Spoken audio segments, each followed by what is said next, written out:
so bitte ho zan hi chun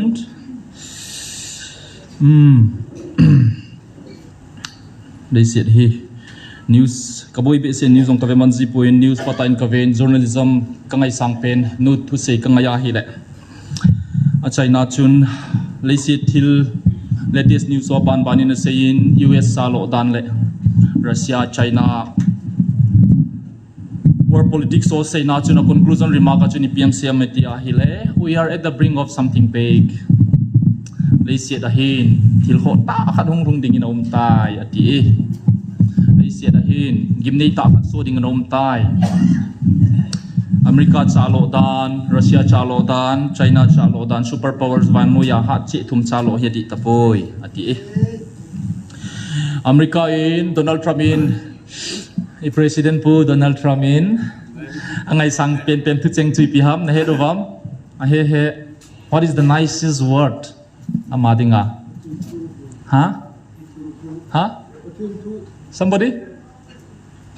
somebody say something noที่จะเฮ็ดพระนายเราปีจุประเทศนี้สินาทีนี้คนเล่นเสียดีบุตรที่จะใช้คำภาษาได้เราประเทศนี้คันนี้เพียงนั้นใช้พระไตรที่พาเล่นเสียดีนะมัน the nicest thing is tarif ที่สุด tarif is the nicest word in dictionary ที่สุด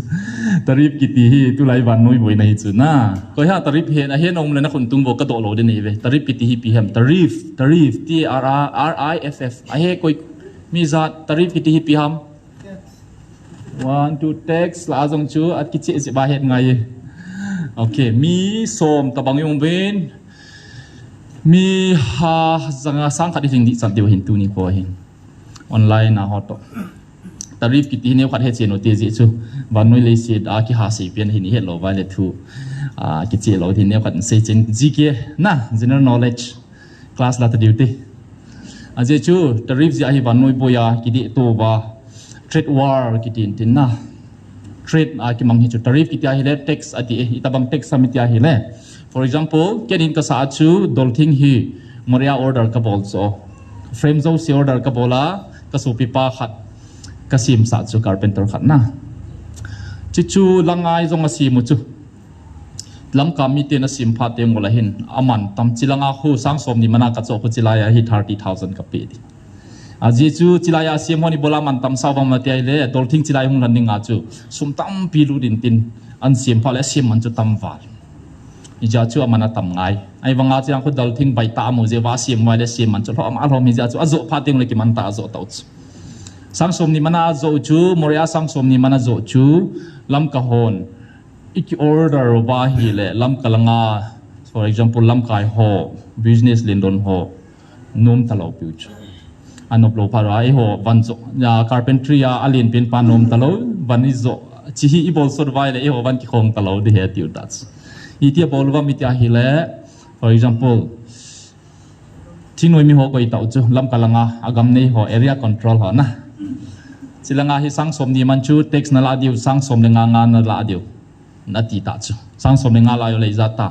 เสียงถุมพัดติงแล้วห้องเป็นอาสมถุมในงานโจเดียวน่าจิตยาฮิเลจิลังอาปาชุนก็หินทอดายจงเละจิลังอาหินสังสมถุมาอาโจใจ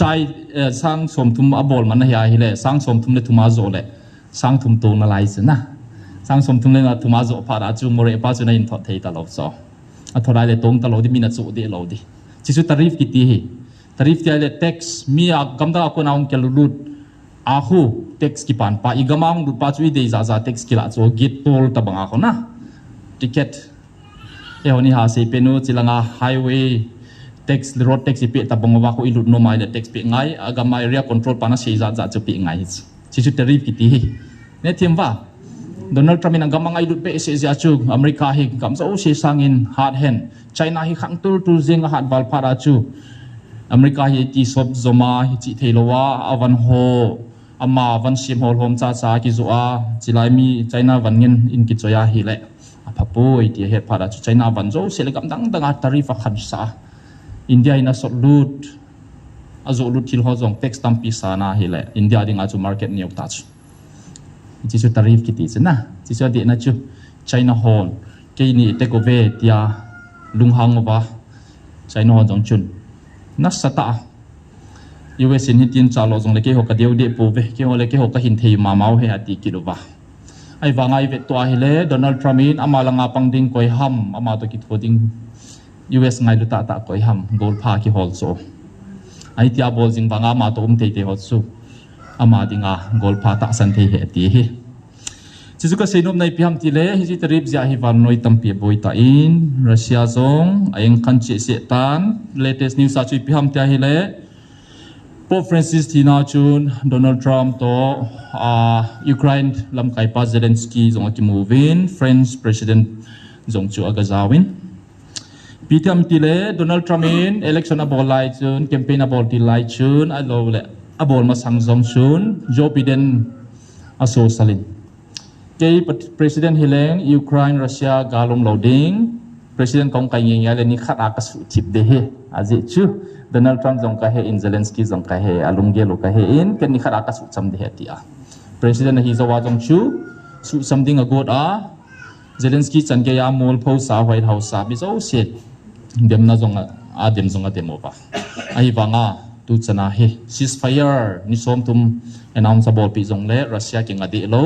bom ha ha jeng zan hi khat benil ha zong civilian area zong bom ha jeng Russian chung atalo inja chu America in zong zan hi chun you Donald Trump in a say tain Zelensky to ki mu zo chun Russia hin chamna te tapui a chu tia hi le Russia hi atham dan khat cha chuma kan tham de ati tai na chi chu hi alang khat a Israel tu chana Israel army za thitam Israel in Gaza army za thatam Gaza Hamas ji achu Gaza mi Palestinian ho mi ham teo Hamas thing noi mi ji achu mi ham teo thina to zengu athiola a zakhala som se gi ho chu nu naw chapang hikit tu chana hi tu ni chana hi zania jong chu mi somnga thi beowa mi sang somnga le khat le zali le somnga thiu ta chu na ku ki zo tribe tampi ho sang somnga thing lo hiu cho na gam jeng hi tau chi keu hi lowa to he March 2 thachi sa ko na chu ceasefire achilaya jong US in lampi sima and aki ho to sa gala nga sa tramin kaung kai do masang jenga jong office kalu masang jenga jong Israel gala ki anga in chu pating le Russia to Ukraine jong athi be hatia ki phausa ta se chu to hi ale zo lo ki daw mi ta chu gal ki kon ki pan kita Israel in jong na sata Palestinian ho bol kim kit March 2 nia kona chu agam sunga ni eludi jong a phal talo to hi gala mi sang somalenga khat athi lezali wala thi zo nunga jong chila ajong chu mi sang lo som de khat hi aum na ki hello athi dinga gin mo along ki mo lo hin alai he chu ki tengle sang le zakku zani thing di set ho chu to hi hingi hitia hi kisukha again thei ta ho ma hiupe chu ki tengle US in zong Pacific Ocean Houthis Yemen Israel dozing Yemen kiti country khat thing noi mi Houthis ho chun Pacific Ocean Israel te US te pai te ga ka pha ji chun US ten chan salawin Israel te ki thopi na indirect ta in Houthis ho chu Yemen bom atha khum jingobin chingam chu mun tina capital chan wa jong zan hi na chu USA in bom atha khuma Houthis ki thing noi mi chu su mang go da he nop na den jeng he itia hi itin amazong le Israel chu pathine tin pi US in a head ja anop no bin sat jong le phongam lo he amen a hu te na chi condition to war news hi na le chi kiting le to hi Bangladesh interview alam kai pa interview chu in zo jong sun convene tu jing ka in Al Jazeera to hi Bangladesh jeng jong Russia in zong airbase asim nom China in zong asim pantai ti thu zongum chicken neck kitin tin Bangladesh kun India to notice ki job na khuna India map na mobile ge eng sakharum khuna le anoi lang si Bangladesh pain chikom la jong ko China in base ki sim pan ti thu zong omin chupating le Bangladesh government in Pakistan to ki khot job na sim hoyin chukiting le Russia to zong ki hovin chuting le China to zong ki vobe China hin India ding azong Bangladesh chung sang tu lung kimum ta hitai aje chu Bangladesh sunga zong tu hin Bangladesh chu Muslim gama hin majority Hindu ho asu gen thei le jeng win Christian ho to Hindu ho gen thei be Bangladesh a chitela imi sau ku ki chin Bangladesh ang ho jong gen thei tho jing wa tu chan ge hi asu saum thei nai lo he chi chu hikit tin chu kiteng lab Pahalgam kitia chun na heso kevin tu nai cha chun Jammu Pahalgam 22nd April ni chun tourist ho chu mi som ni lugup zen thinoi mi the resistant front TRF kiti ho laskali toiba ho to ki zok ho loi chun tourist ho chu aman homoven Hindu le Muslim a khenoven Muslim ka he ti holoi jong chu check in lai se rovin itia check hom na he do sina sia chen Hindu mo ho chu chom khenovin ajin nu te masanga jong chu chun pasal ho chu aban tha jeng ove mi som ni gu ba tha jeu chun Prime Minister Modi jong lung hang be se jeng English a theplam ka he lo he lung han dan chu English sa treaten an bol so atam chu English si line khat line ni se ang ajin tinna minute nga lang press conference sa chu India in kimo vet lo de he tourist ho chu agama kikhol do a ki that gam de he ti achu na sata English power press conference vanoye this is my message to the world ya vanoya zadinga apon do hi alum handan dan chu chi chu hi in chi chu nei gel do sa chi pi ha mai tia hi le ei ho boi na hi banga ni zang boi ta azang Manipur hong don pha lo na hena sa a gancha delam ki delai mi sa teu phai sunga zong ni khat mai mi som sagilang ni yung ki thape a May 3 May 4 ni achu inelo ho bung zo se me ngan yong ki hal ha pi ki da zo sia zong sei kham zong a sa lo July som le ko ni a winter August session achu video de yung lo ta khat pathini na hindik do sa pha na bo al do thei lo a hong pau mai hi bep so to ai mi som ni le gup bo se thia hi le ama chu bang si so kina he je chun i pi yu hamam ho mit mua ti hi ka ha de ka bol the ti hon na ki gel de hi zengi i ja he ka ha de ka bol the gal ka but hi ti khatiu ti ho loi chun chilaya taw na dem hon bang tu ni ko in im pina yu ham prime minister pa mit mua ti ang chu gel lo the lo he koi hi ki he lo teng le hin mi ki ma chal the lo in na nai ki ma do the lo wa hi le ki zen the lo he je chun Delhi lang ading ini macha hi po beti hi jan hi Pahalgam ko nai hon le soni la deu he a thoi tho piu ve aji nu masanga aji pa ki tha chui tho piu ve chi sanga kho so hon mi honi tho ve koi mane tho pi po ve so pi de ha chilaya e ho ki tho pi ding a hong chu Michael Vanti le pathin bo hi tu ni khwa hilaya ka din theya hilaya lai sa khom theiwa inui wa ki panam hi po thei zong koi madang se hi poi e ho pathinun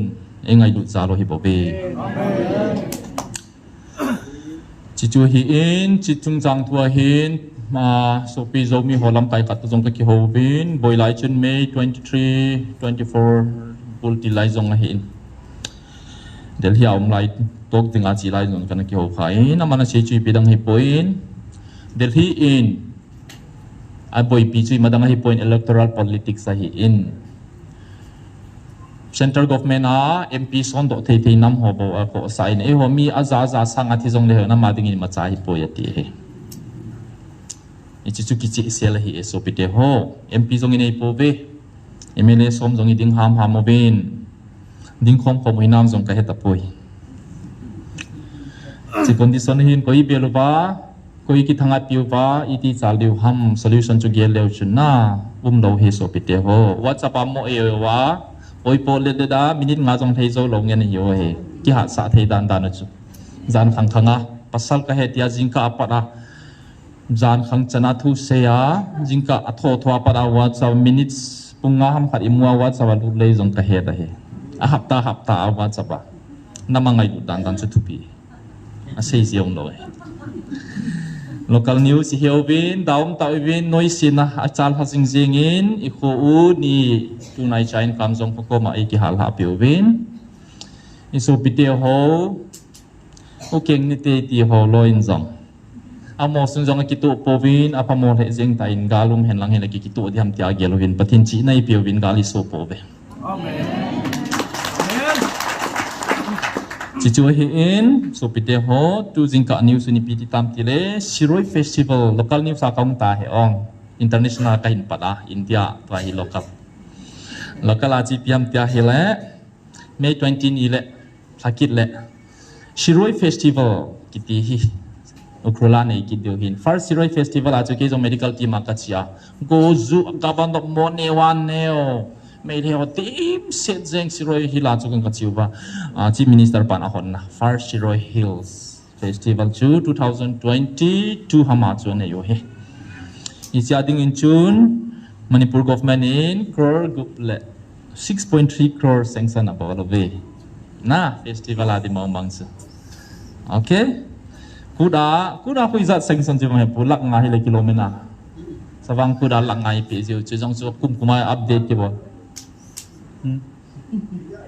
tam lo chisu hi kita hin ai pi chu hi le min wang ai dei sa mong bong ve na tin la jeng utte aphalangin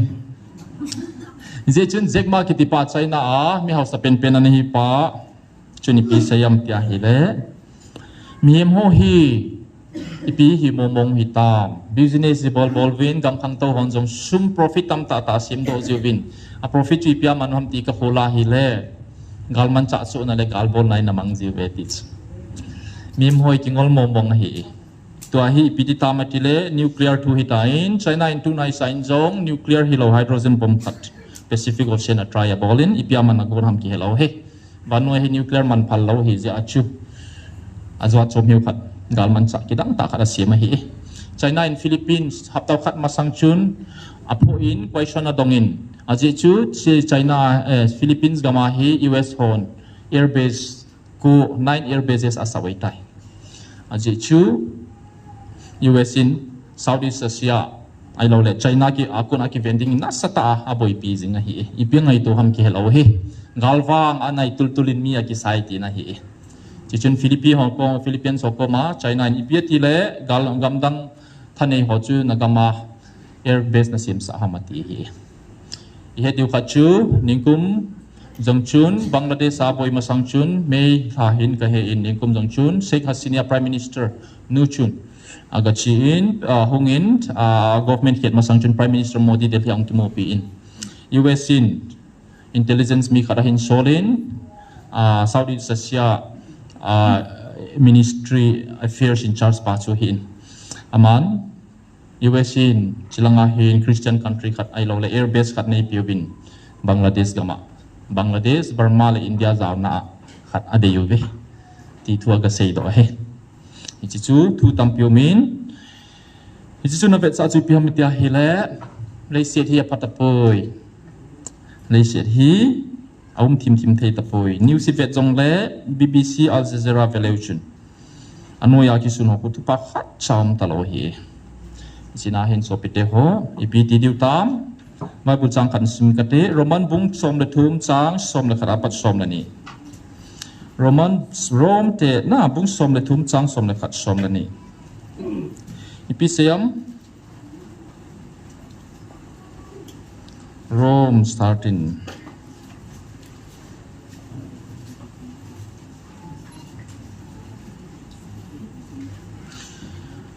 som le khat so pan le ni che phan hi ito bang hi na hewve hi cheni tan hi imun akuna kha pha da hi tai aje chu ita santi layu wa sangin tu di so cha na diu anai tai som le khat na chu na so le som ni na chu jana so jo chetan kho wa la pai ding hi tai ita santi layu wa sangin tun iso cha na diu anai tai mi che phan hi ito bang hi na hewve e ho ni het hi nam ehon het hinam phat hi so pite ho ese itiwa tua hi pathin vil na ta san lo hon I pi kitile phai chama cheng ho to aki cheng khom ki thein gal hi ki chai sa dem ti lungge jong tampi ong he the hi tai aje chu pathinin e hodinga promise nei pau he he ta lo je wa chu le se hi so pita hing dinga age lo wa gal hi ki chai do hen lang inom nam na ki wa he lang ile hin ngai nom tain king le phanti tia lunggel jong tampi mi hola pasal ho tampi lunggel hi kamodo aje chu gala thi phadin alung leng taw ve galagin le gal thu se win tu hin nop ta hin ding dung age loi tai je chun mi hem lung gela hi e hon separate administration le e ho ki vai hom tum na hi mu thei ding agel hi tun vote ki thale za khalla asom thum jong hi atam zo hin ese ki mu pon te ti wa hi tai in la pathinin akitep na thon ngai lo pa ne hoding a plan hi pa i pi hi izat be sei bang an ki het mo sa ve pathin hi thil bol the hi lam hi inot thap jiu wa ni ngai koi le jiu he chi chui mi ho ki hil dan ki kho kha da na hi chi cho daw min chu ki teng le luk bung som len ina i sei jing taw vin chang som nga leng lia pat som nga le ku ba jong chun kopi huya lan teng le ni sading me lo ma ki kai le na bo zuding hena tiu bina di zi in ye ti le tu lai le se thil chi dan hoi he thiam lo na hiu bam tin jesu christain mi pi ho chu adong e a sei pe chi ta bang chun pathin nei dong ve ipidin munai mu hitam to ka se zo sia ko na chu nai chaum thei chu gal pi le ta om ding in om tai a chu tia hi le pathin in tunia se do ding ai gel so ipiam ti le ta sa ding a zong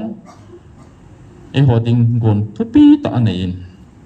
chu ki teng le hagaw lamate sira pathin in ting loi vin ki siam phau vin ti hi alung lut na hi zoi ti sei ding ai din do sa hi so pite ho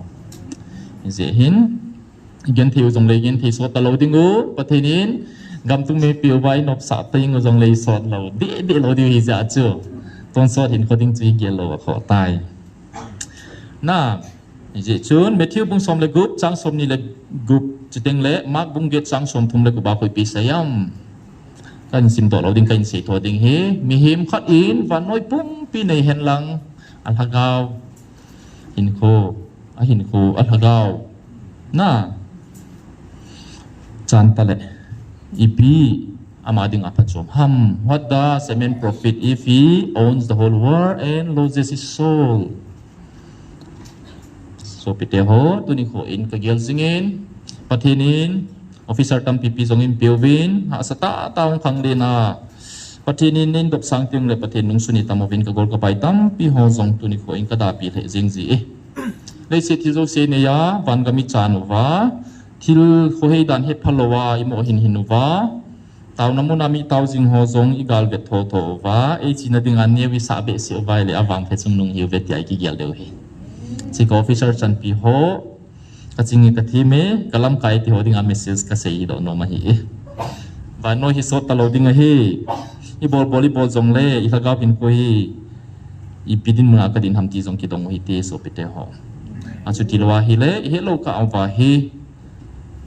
i ma tha kha di wa hi chi chu war news hi tai so pite ho hi ji hin tu hin khat ve taw na lam kai ka hi tol honin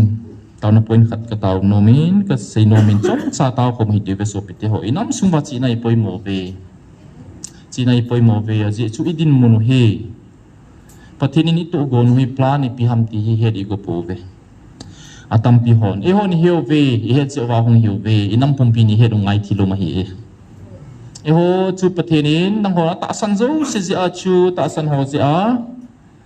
na na mo ka tun ding he ati amen ahin la anaman tun do ting le acheng khom di chu koi ham na acheng khom di ho chun pathini ngai lu lo wa hi le mi gi lo hi tam diu cho setanin chan sala the hi ja chu i pum pi wa pathini ngai lu the ne ngai taw ngain pathini ho di ngai to gon pau hi i he thim na ding ubin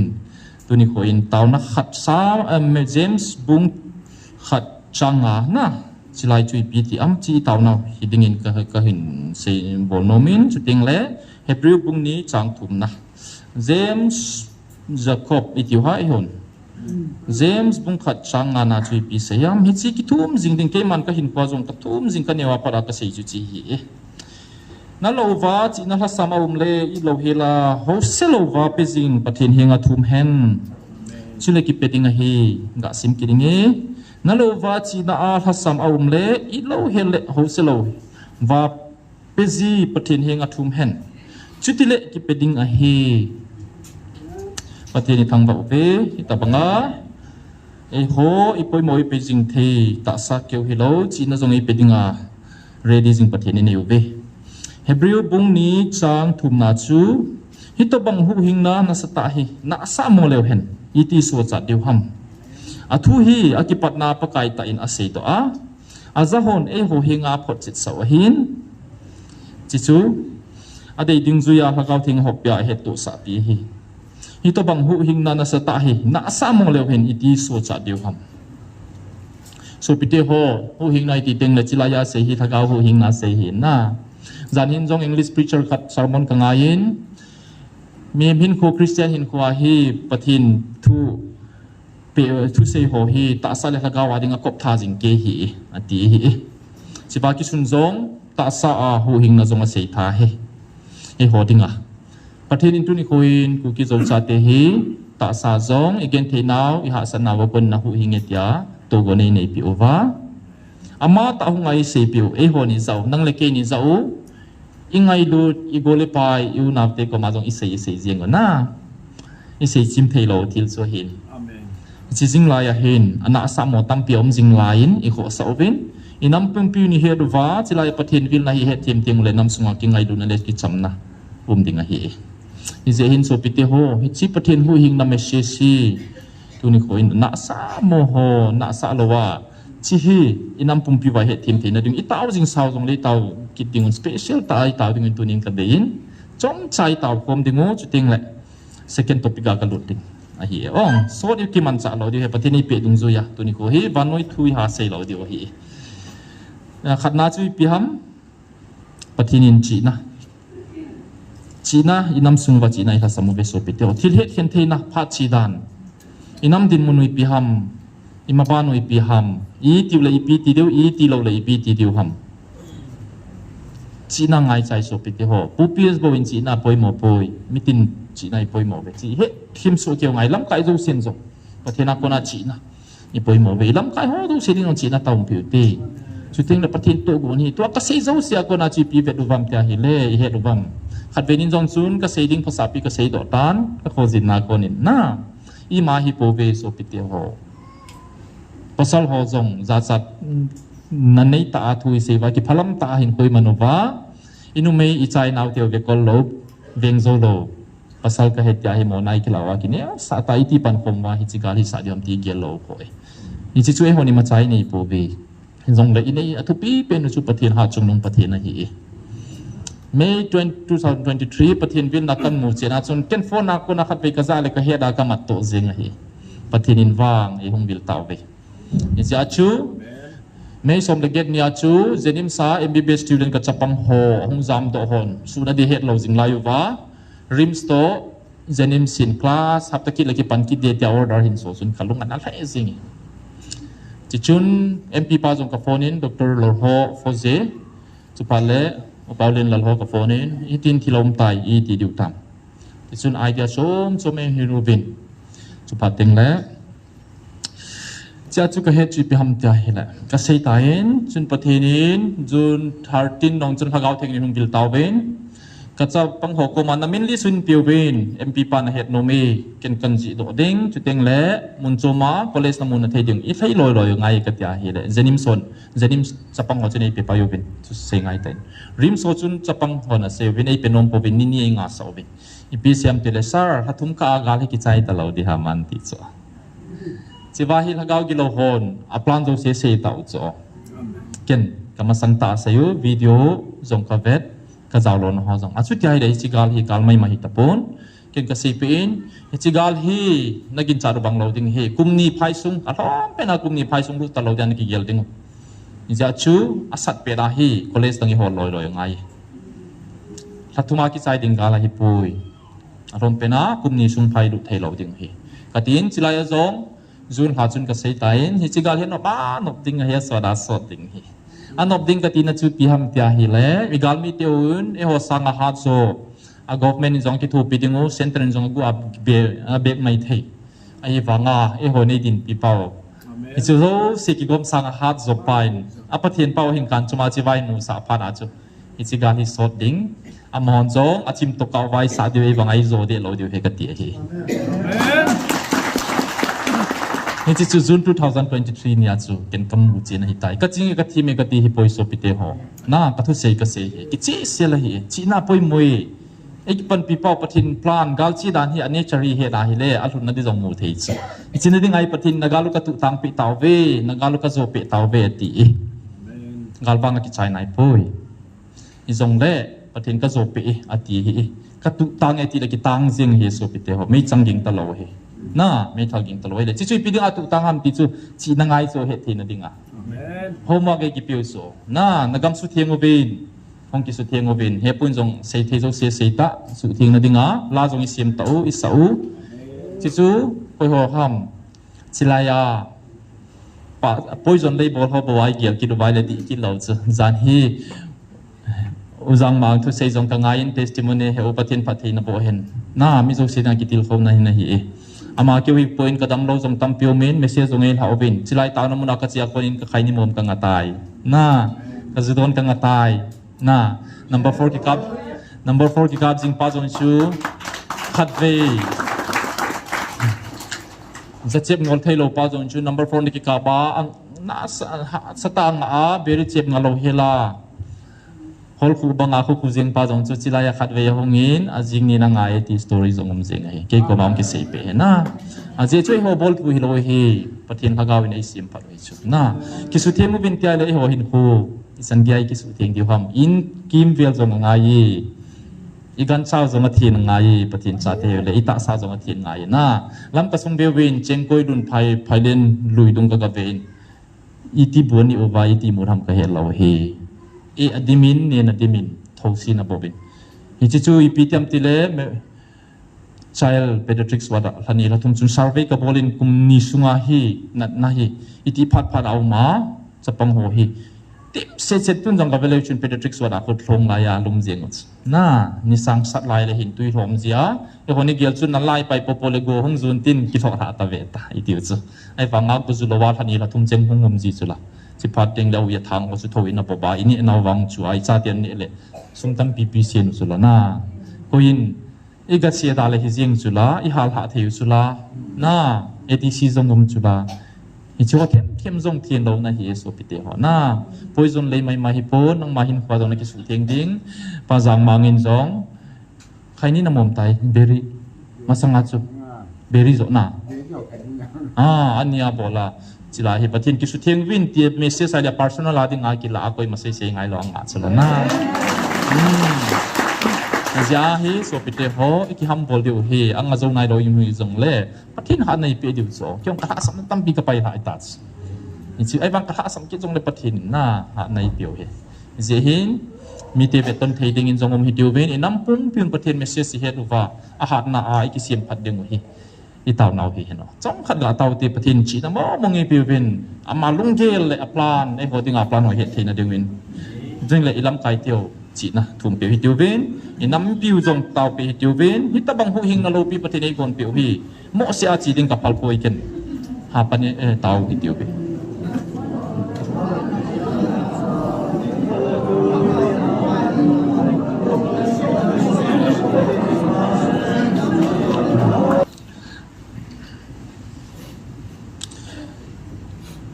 จอห์นบุ้งสมนี่เลยครับช่างสมนี้อาปัดสมนี่เลยงาไบเบิลจอยจะเสียนขัดไปตุงดีบุกเป็นโนเมสโอปิเตอร์ไบเบิลมีจันจอยวัมสังแต่ตุงบุเป็นโนเมประเทศโลปีเห็นคอยลาโวเก็บเอาเมน่า Evangelist หอยนุยนโลกคนดิ่งอาหงไอโบลาตุเปนันกิจอยดอกฮามาติสกันเกลดอยอาตามจอยหินจอยวินกับกิปะอินจิชุนไบเบิลมุนขัดหินซีมิงกัตเตจika sim masang chun tu sim khat ka sei nomen tu chung holiday ka chi chun dimapur akon aga hoti flight ka delu chun evangelist hoinoin nini masanga pathin tu sei chu life in kan ngai man point ka ngai na hila dimapur airport ka lon che to ka ngai saya kitu in anop the jingin pha chi lam kai point pung ka kha lek ke chu tu ti chun gari sunga athu sei ka ngai pathin mang cha the jingin chila hin thil thu thil khat a sei tam pi hola a chuไอ้ตรงขาขัดจีพิมพ์เตียเห็นแล้ววันกามาฮีทิลกิดังทุ่มดิ่งเห็นนะขัดนาจูอีพีฮะนี่เห็นดูบ่เห็นสิบ่ฮะอันนั้นบ้านนมดิ่ง Adang lah. Ade. Hả? Hả? Khát. Ok, anh nó định tí đam point khát. Nghe. Igin chat van gam kai mong ding ai igin chat a zaw lo tam pium ding. Igin chat zo se zaw lo di ti na hi lo chong. Igin chat lai a zaw lo nom ding. Igin chat lo lai chi zu ne pa ko tiam khat jong chu zan ka kha dan na ping tha an na lut mai the na.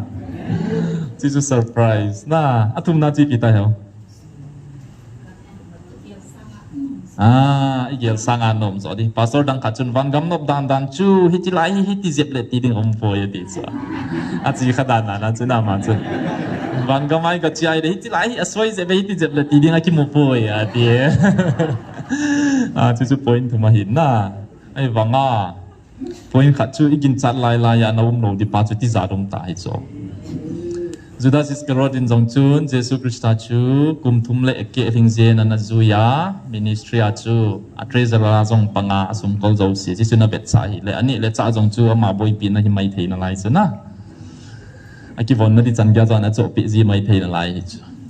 Ai wanga chu, a last minute na chu fail ta chu la na.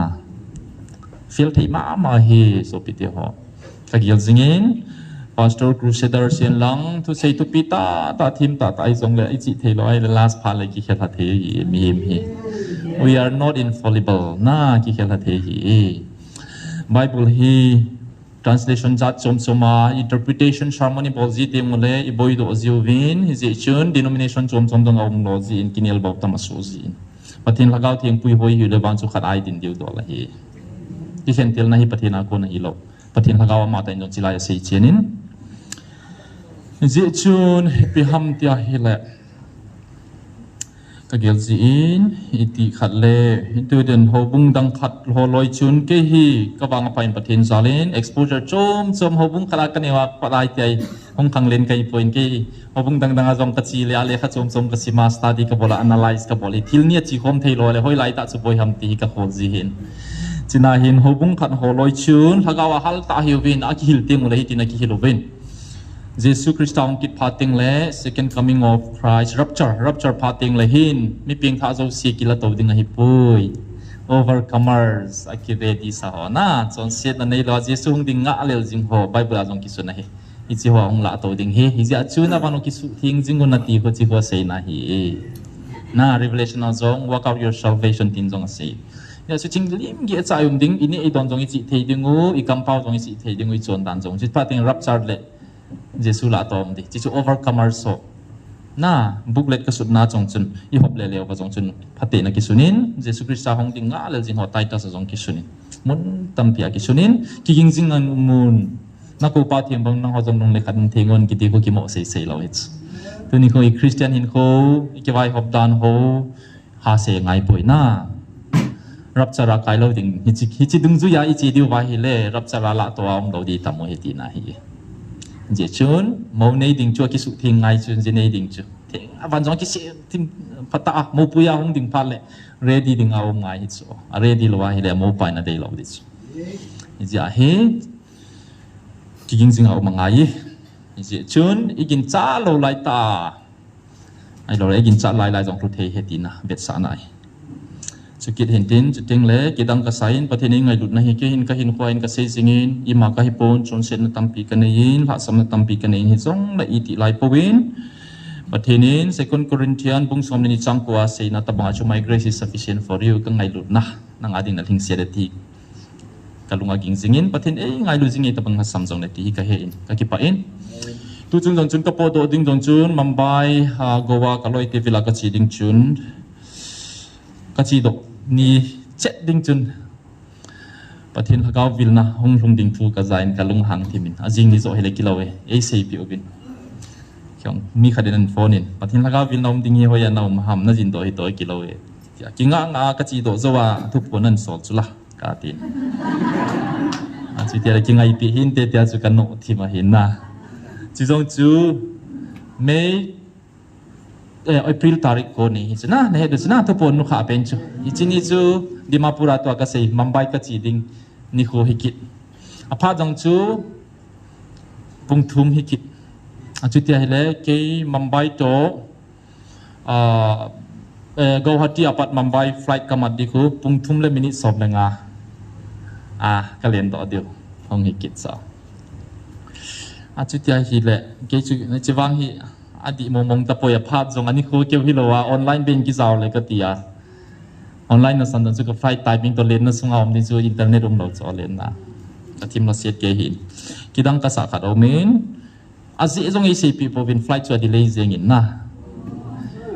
Guwahati flight ka thona pa chu ken online na kai ka thon piong ka ton ta lo chu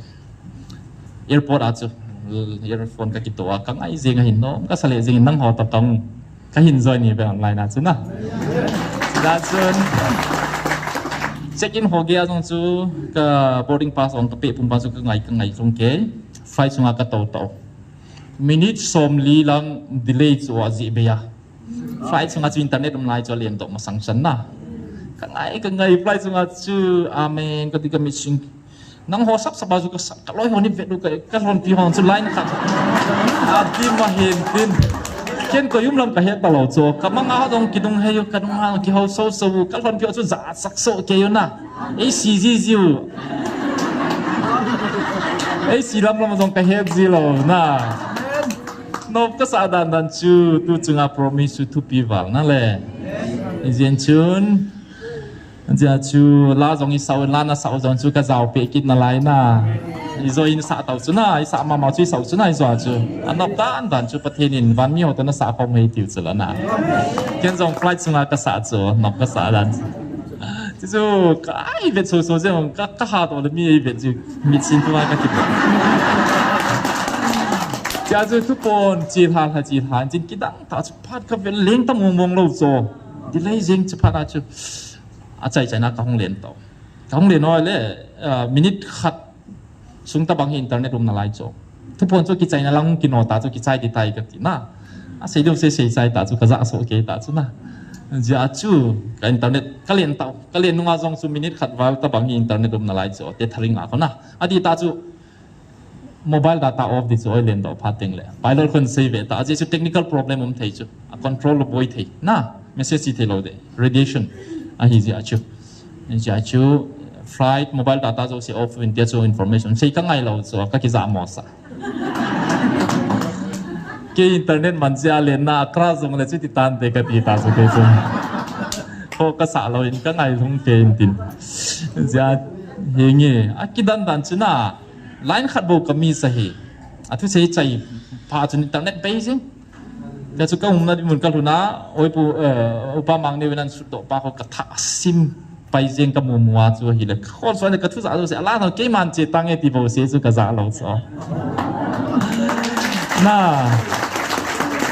กิดังกระซาจู่กิดังกระซามองก็กินทัศน์ทิมหิจู่น่าไอ้บางอ่ะโบน่ากระซาสวยน่าประเทศกระทั่งไปเองที่จริงในรีมายน์กิจจุประเทศนี้ในคนปีอินก็ขันคนนี้เกี่ยวปีอินที่รีมายน์ดาร์ขาได้ไปกินประเทศกระทั่งว่าจิมไทยปุ่นจะเกี่ยวฮิโลวินตินมัมบายก็ตัวที่โซ่เสียงจะสมุทรเท็ดเจงินปุ่นนะขัดจอมปุ่นประเทศนี้รุ่งปีก็รุ่งปีหอนจงเฮเจงวินนะอากิสุโมขัดจอมปุ่นอากิสุโมขัดจีพิมพ์ที่ให้เลยกัวก็จีดึงว่าฮี train first class สุขฮอลเลยก็จันตาโลพาดว่าอิจวัตก็นิ่งขัดเวียนก็เสียสิบประบาสุขบุกว่าอาสุมันตุตามที่ลมฮิโลวะแค่จุกจีโนมองเห็นจะจุกบุกเลยโฮเทลอากูนะแท็กซี่booking couple pen ko hong thai mong lo in delay jing mambai chu sada sai cho ni pila ya chu ipc ham ti ka thon pyo chu phun jeng ta pung kha le ki mata pung ni masanga advance a thung dinga advisable ja chung ki delay para hi ka thun wa hi le na taxi a hoi pe se lo khat kana order kha ki lung hang kit na la yo ka ki thin thung ke yo na ka thun wa hi we had only about 40 minutes bo hi ta chu bu kan ni o leตรงนั้นที่ผมเราก็ยิงทัวร์เสียงไงบันงานนั่นที่ส่งผมเราเสียง parking รถผมเราเสียงจู่ลำก็มากินงาเสียงนี่จังสัตว์ไล่ตาปุ่งการนี่ที่ช่วยทัวร์ที่จู่ที่ไทยที่เราวิจิประเทศนี้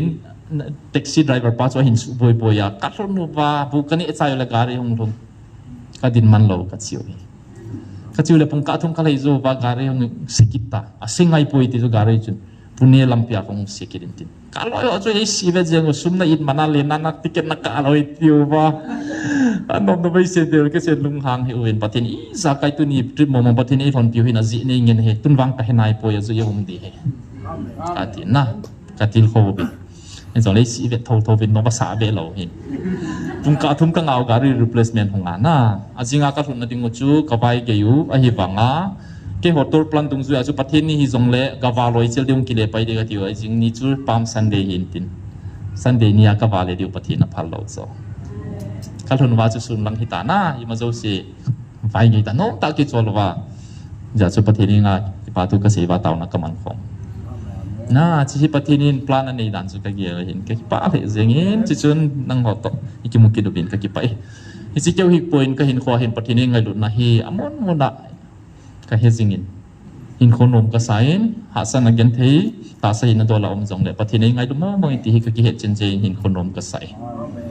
Chichu Bible study ka in bola hila hita banga lungkil nei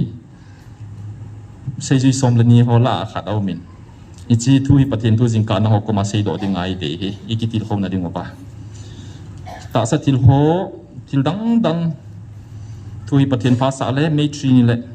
kichi tai sei di pathin nei pe in sei di tam pi gol ha sai pen jong le tu ni ai cho su na sei thei lo de hi ti hi ichi thu pathin ngai don pai sei sa no me china ding a portion ei pe chi pham John bung som ni le khat sang som ni apat som ni le nga to ka ima zo si tam piung ki chi ding ai tai so pe te ho chi at gil dan hi ikisim tha diu he ki bo se ka pawin anom thei point responsive reading ki ti khadi bol ding o ken John bung som ni ka hin sim pha ting le ibonu wa som ni le khat chui sim khom diu he namu so tam gospel John bung som ni sốt bệ xe lâu đi ho sốt bệ ho pathen ngay lúc này sẽ điều hi pathen si na tija ka sei he pastor ka hipoi sermon bol thei jong ka hiponi jong le pathenin sei na tiju ka sei di mong he na je chun pathenin ei ho pinom ve imu so tam ka sim di tam John bung som ni gospel John bung som ni le kha sang som ni na gospel John a bung anu kha pen chu som ni le kha da he gospel John has 21 chapters Peter aki hei le Jesun angai lut sei zui chun a hin zui amui ngayon to chilang chu kan sim kit ding he Peter aki hei le Peter jong hung poi mo de Jesun angai lut sei zui chun a hin zui amui chilai ta hi Jesun angai lut sei zui chu mak bolobo hi che sei zui hi a hi zan an ne la ya Jesu ba kinunga ya na Zan an ni eti chu na he tu chu Last Supper Holy Communion ti pa ko na Last Supper anjon pakai anjon ti ko Jesu ba kinunga ya pakai na pedo ding chu koi ham tia dong achu aban simo pale som ni le khat ama hi Peterin amu do phadin Jesu za a pakai ama khu iti ding ham ati le Jesu na za ama khu kahong ka sen sa nom leng nang dia ipiti nang nei zui thimin ati som ni le thum athu hi so pite le akit thangin hi che sei zui chu thiloading in akisei Jesu ama chu thiloading a hi tia ase a hi pon ama khu kahong ka sen sa nom leng nang dia iti ati zo hi bove som ni lali hi cheng se he to sa panga sundo hi che sei zui chu a hin ama he to sa hi ata be a hi ke hon ka heu ve Jesun thilpol adang dang tam pi aum na lain khat eng ki sun zo ke le cái mà ngày tôn sụt đinh chén sẽ chú và nói lấy sệt sinh in dòng tôn pon pe kati na kati kiti hi koi ham ha John ấy pawai pi kitiam hepa hepu amin hunga ngày lu John diam isai di uvam adi poi so piti ho ngai lu John hi sei khelo he hoi ai ki lau ham Bible in Jesu an ngai lu pa ati thu hi e pau hi gila gil so i mat khila hi la meaning som leng sing na ngai lut zon na ti le mina ngai lut ham man mi ngai lut ham ki hello chu na dia achom lamai bol banga chu di lo chu English pa khu whom the disciple whom Jesus loved ei pa chu Jesus ang ngai lut pa ati chile khabu hin John akuna John kiti kisun hi beta ama mana kisun hiya ama min zaw na zo sia ku Jesus ang ngai lut pa ati na ne thimu ba ngai lut zon iti Jesus ang ngai lut zon iti diu hi chu personal la ta kila hi chu Jesus ang ngai lut ko na iti achu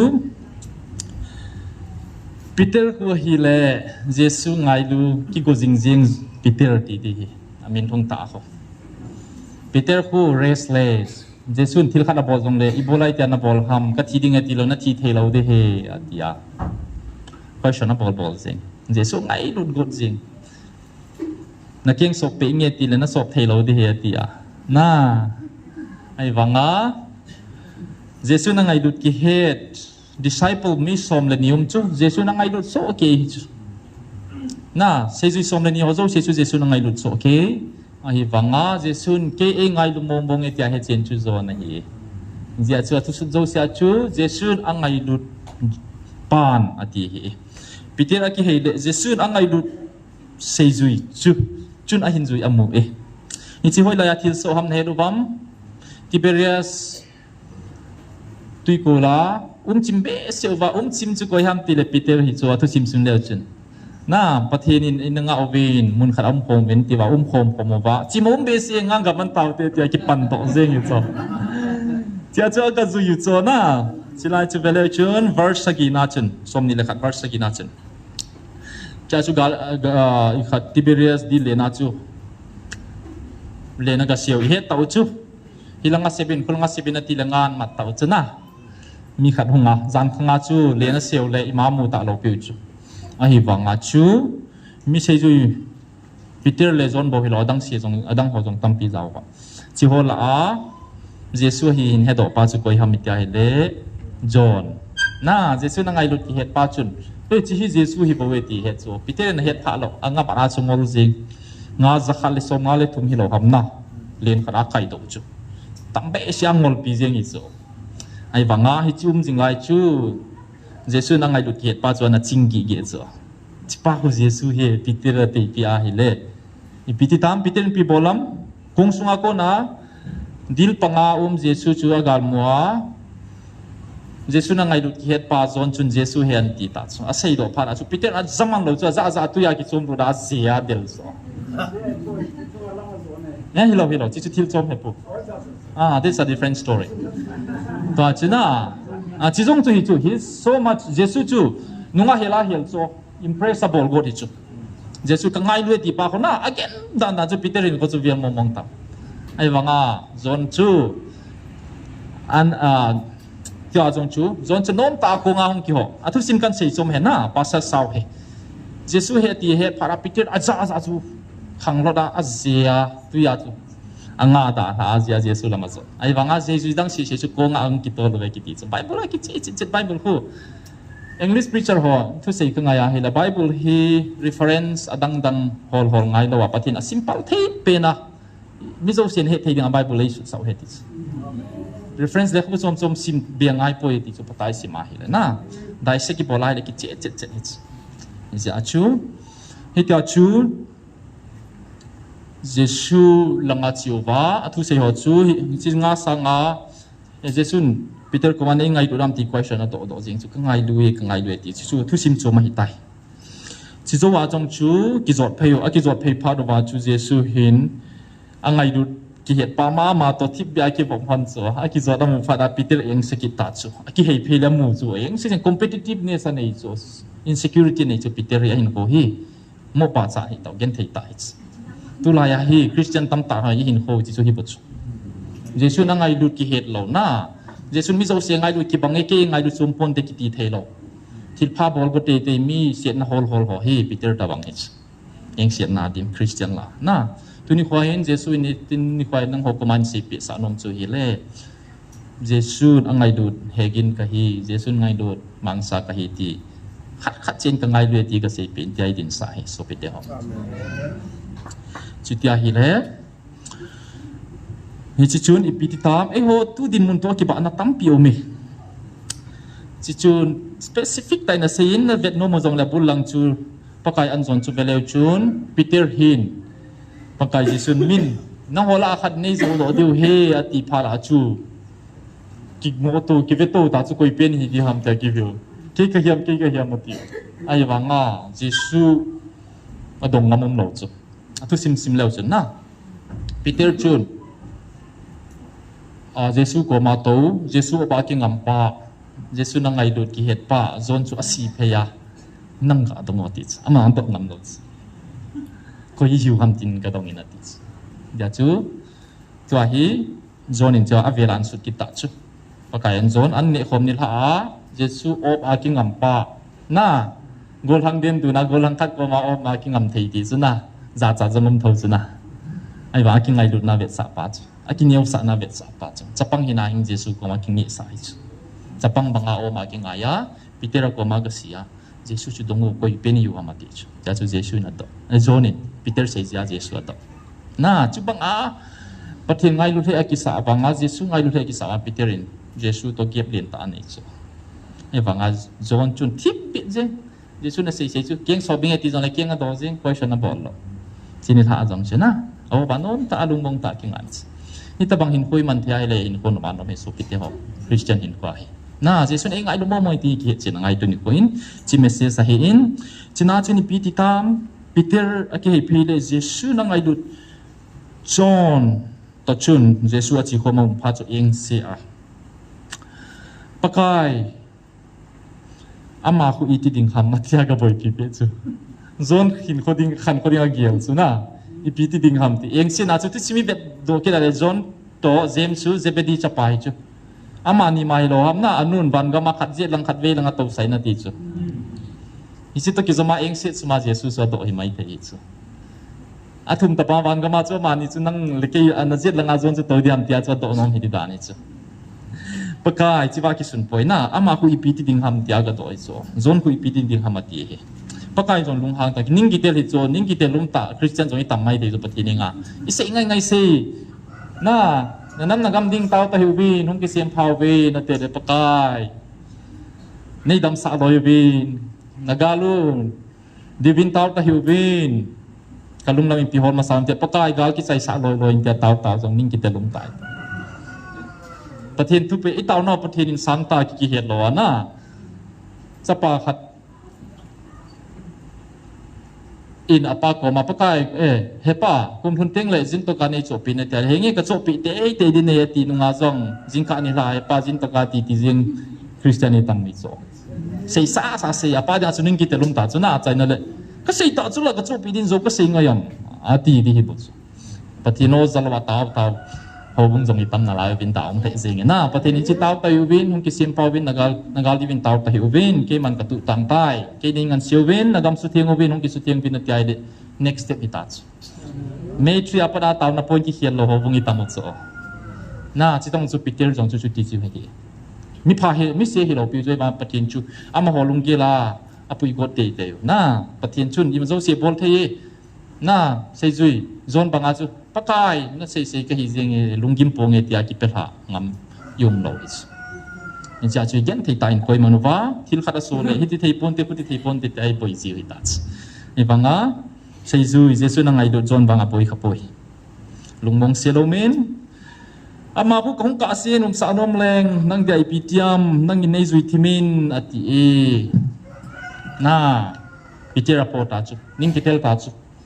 Jesu kan nom no leng kong to ka in zong thilo in koi leng ipi kho am ti chan ke ya chu a eng ho hitai kong ka sen kong kit ka sen leng ti leng nang dingai pia boy na umam nei zui tim tip ben ki minati hit na to jing ka jam kain prin do in tu pon nung chuna pathin pan bana zong evangelist te zong robat zong e ho zong e bo nu wa kami pa zong i khan khodi wa sei chula iti ding khate ding e ho zong ban gama zong e ho ding munei koi pe lam ho zong a sei na sikit ting le nang ho ta san ho zo se ji an nam ka tun ding he zong ati atua hile nang leke chu who am I to question him na evangelist nu ham khat ham jong chu ma sia hile nang leke ni pi boy video ham athun ei pa na sei chula na chila ya jong jesun peter chu pho hi chu kanok dok ka bol the hi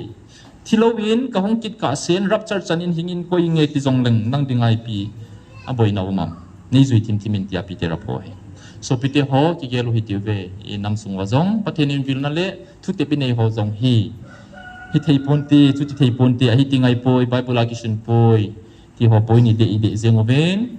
i sei tawen pathen ka vil na hi vanoi ka pe le khapwa ki sun lo he ana ki sun le mi hon na thang thip dingu na in su chi mi ding ang ki sading he vanoi jo sin he ding ka phal nai poi ati zia ken jong tu nyai pa thu ka sei he na love letter ai pi hui mi to ki ko phara hi nai poi na patini ngai dut mo at so min ka ngai lui atia hi le ai thei ma mai so pite ho pathenin nang o nam mi te ka nam dei le na yuve thakawa Israel te na yuve vanoi ki sima sanga para nang o hi kana ren do sa na he tia hi le e hon hi thei pun thi thei mong diam e hot sakhat nam niu sakhat itin na la yo hi chu na ai wanga so pite ho question khat ki dong te tu ni ho hin jesun sai gu som la ni ho chu ngai lu su ke hi ove hin la ai gen the he so ne lo la thil ki danga bol ne lo le alungel sei na dinga ko yal hen do ziam mi thum koi hap koi hiwa Peter John and James chu Zebedee chapate ni hi chu sons of fishermen Zebedee kiti chu mo khanglaya amo hi ngaman mi tin ngaman thim ta amin thang na he Zebedee kiti chu achate ni jong fishermen apa banga ngaman jesun Mount of Transfiguration Matthew somni lakhat hin ka hen chilan jong chun simleu chun mel kilam dan na mola jong chu koi ham amo jeng thu ma pui chu na mi somni ni chui bola pui lo ham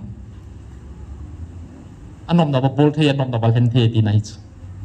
na china jong chun aboi pa ma boi jom chula Peter ma boi ya Elijah to Moses sa di jong in sa tin nga jong sa din cheng den tau te ti so opinion na pe jeng hi chu advice a bit Zebedee sa tin ni ma sei lo so na pathin chun angai du la ki do wa chu lai ta chu heart connection dei ta ni ja chu lung mom sil lu aw mom chu jing no question Peter chun question Moses anu ma jing Moses sa dong in khat sau ti ve bu khat sai ti ve shelters na Elijah di zong ai wanga khat ten ni chu ni ma sei chu ki ten le gets mania zong he so a chu koi ho chu som le ni ho som le khat hi ta chu khat jam do a som le khat hat no to chun ges mania ga cha chu jesu chu mun chuma ga ki chom hi na mi thuma pui do ki chu koi hiwam koi ham mi thum ges mania chuma pui do tua cheng thum mama Peter John and James inner circle ama chu confidentiality nei wa mo ka so athen chomuma chuma ga pui do a chikal wal por ga chi son ki da ma choma taw ki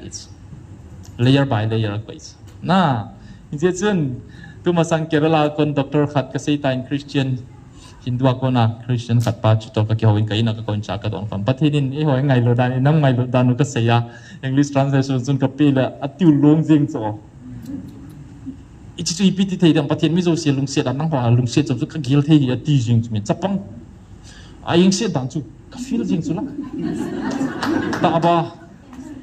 yang si jing chumem chi chu to nai lo chu agil dang mi na ma to chumem bible hi pati mi zo sen lung set chulai pi ding aku ki zo sa chi nang oding achu tu chum a tu ong pon chuma ong bil chum de mo ti chumem kidang he chi akon a jong kyang ka he na hi ya chun professor bible scholar ka sei tain dr ringi ralte jong chun kidang ma sign pathin vil pathin mong he ti jing chula na to ka thu se jong ngai mai te chu live ka jaw jing ti cho ama chu ni chi tu nang mo bo se lo di mi zo pawa jong isu to ding English pa jong i bol diu nang ho ke wa chang thei ko bin na ti le ti jing so yo la velu ki hello na to hi copy hi ke man kai na jong hi 3800 copies ki print ta to hi copy za thum ham kharum ta ke ken chu tu chung koi ma free give copy lo di ante na ki cho di velu di chi mistake lo ta bangai tai i bol le hoi che kai dei ta ja hi maran tha copy som nim chu som li ham kharum adang chu ke promote jong ka bol lo del hi som lenga ka thot som lenga ko hi ma ka thun ang kin lo jing wa jing nia ka pok pia za khat ka thot le pastor pautin genin zan khat ka som li abei ta ya ti jing chỉ cần vào cho imo print tạo lâu tiếng hố cái value đi thì cái đằng em biết x là nếu mà value hiện nay lâu số na giờ cho chi na cái thu một cái tí chỉ hết rồi so bị tiêu họ cái đằng vào bệ sẽ na và thiên mỹ họ dùng lung xí đấy họ cho mình lung xí bộ tế thiên xin đồ tế theologian lai in địa vệ tổ pastor lai dùng group hoa dùng na à thì là chỉ là ai coi lung xí chôm mà lung xí chôm bôi cái tí đi ham ai loài là đi sát chôm thì khát vàng à hiểm mi thu mà hiện đó gì hi xôm lên đi họ rồi sẽ là làm sao mi rồi sẽ ngày được xôm vàng à chú na à đi hiện mi xôm mi chú và thiên đây thiên họ là cũng cái dấu sát thì cái đây hiện này thì ai là chun nhưng chun ô bậc ai thì phong thì điều ham Peter tập bằng à na ken wang John tabagen pakai na sei hen aji chu improve tau hila pathina kon hi chula na Israel sa mai ma chu just one incident is enough to say that this is from the Holy Spirit because Satan can do such things ngai lu na tu ki sei thei poi ngai lu zain mi akasa thei poi Satan in ngai lu na nei poi hi chi khat mai thu dang sim lowin zong he thei ta na tin chi wa ki chu sun hi pes khat na mit sing lang khat hong do in sim zong la chun pathina kon na hi ti sun he this just one single page is enough to prove that is the Holy Spirit who does this ale tu ni za gup chan mi dim jeng thei hi zong hi sei beng ai lo pathina kon ti hi nai Peter tabanga chu ning kai sei seva hin hogen thei ai hin howa Jesus Christ ki mu pi pha ting le chun phoi chan deu hi cho tôi sẽ đi bỏ vai để số bị tiêu hao chỉ chú ý nộp hình nam cái học quay sẽ đi bỏ bên Hebrew ấy sim tàu bên cả giáo dục cái hình xây son ở hiệp trên mấy 79 na cái hết cho riêng các cái phật chết á chỉ còn là chú hậu là chú hậu ấy na cái chiu và để khai học tổ request về ni ram ni cái gì rồi cái giáจะthâu hết rồi naประเทศนี้ส่วนใหญ่ละกาวินจีนนั่นทีละก็ชีริงอะcái giáจะเหcác giá trị bằng hạt ban chế si về là chúng tôi trả tới về số kilo cái sa, in nào tôi cũng đủ lâu hi, executive secretary khác, cái lại na thôi hi, cái lối nông đá này ngã cái xe, giá trị đúng vào gì em họ cố định anh đang bên tận na hi nó cái hiện lo ham mấy tỷ tổ, gian khang ấy giờ cái lại giờ cái chẳng chỉ đồng ấy nôm kilo bung xôm nó khá duty zone operation zone nó riêng le pathin là gạo Hegin Lhungdim ni thum sung chan sa pe chai chu argent ngen hi chu hapu ni thum bo na ne uvi pha na nei pu vi ti chu me tu ai nop nomai mu chi wanga a speed chu na sa hi chu cha gar mi te mun zo sia ki kaw jeng hi chu la mun khara I feel le leng ha di jeng a hom lai khat I tin le lu le chal di hi jeng hi chu me chik ton na tu iti tu hi me tri ni lei se yu he so pi te ho pathin tam nai pio bin tin na se di tam pi pio ve tu nin bang pathin ngai lu na se hi tiu ve ta bang ngai lu nai ne yu hi inot thap diu ham he pi wa ki se hi chu so pi te ho mingol mo hi diu chu je chun chi na hi ki thu mo te ti thu pi le jingi so pi te ho ke ma chi na hen na in zong ka he thim soi poi pathin ngai lu nai thu pi wal jingi ka sim ting le na pathin ni nei ngai lu naw hi a sei ji hum ji lo hi je chun so pi te ho cross punga number 19 zone bung som le ko na chun beleu chun na I pi sayam cross punga jong chu je sun cross a ko na hin vel ha chu cross khung kong ma anading ham chu sei zui hu za la zam che uwa cross phung san zui chu koi ham John Jesu na ngai lut pa ma na hi kit so Jesu na ngai lut pa ki het ma pa chun adin pi chu I pi sayam John bung som le ko chang som ni le khara khu Jesu anu ko ma dinga angai lut sei zui chu amun anu za a nu mei na chapa khu ki velin na som ni le sagia chu sei zui pa sa a zong chun me ta ki neu sa dan chu zamin zong min pha ngam lo chu zon hin zon za chen ti jeng le kilom ya sei zui pa za chu Jesu angai lut sei zui pa ki ti jeng hi zo na nu chu ki velin na ti sei zui khu za la Jesu anu ki copy chu zon bo hi so pite ho na nu ki velin na ti a ati le hi chia pa chun sei zui pan ama nu chu aina a chen pin a pui tai na bible ki che se di cho imo sin simai le na Easter Good Friday sermon is adu mai tan chi hi sim do lo dio hi cho na Jesu na ngai du sei zui ti khu zo nai hiel loi mai the hi cho a velu le tan chi sim do lo hi na Jesu na ngai du a ki het ja Jesu atin Peter wang chu amanding aung ho athim pa so pa bil dong sa la pai kit na ama sanga se ka sei le bodi na thi na ka thi ding tia ki promise a về thum xây lệ vàng à chú kisi à cặp với chú chấp băng càng cặp với cái chú bố when the cock cross the third time na thum về chala khun nunga chú chấp băng càng cặp với tí vàng à chú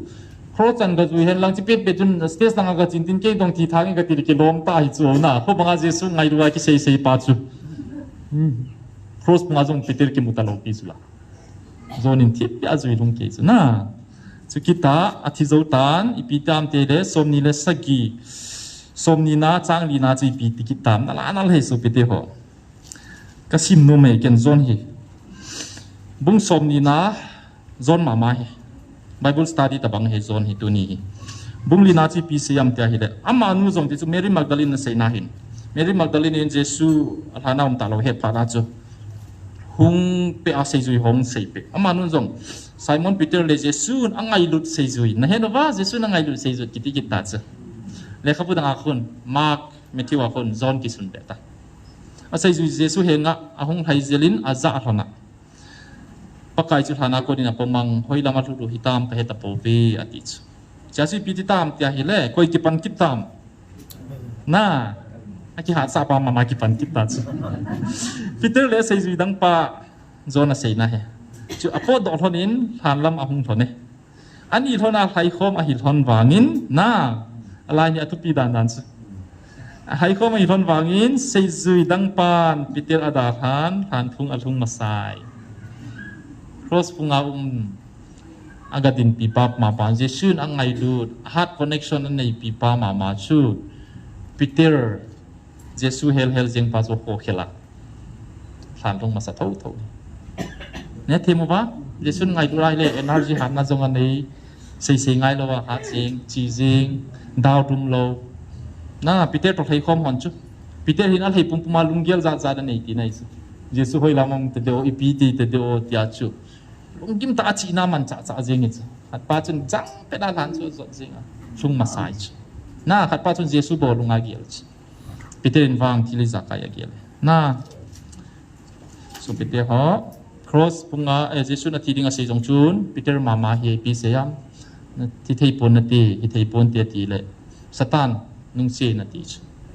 na Peter apos Jesus John apo kapoi say zui khu zam som le ni la jong chun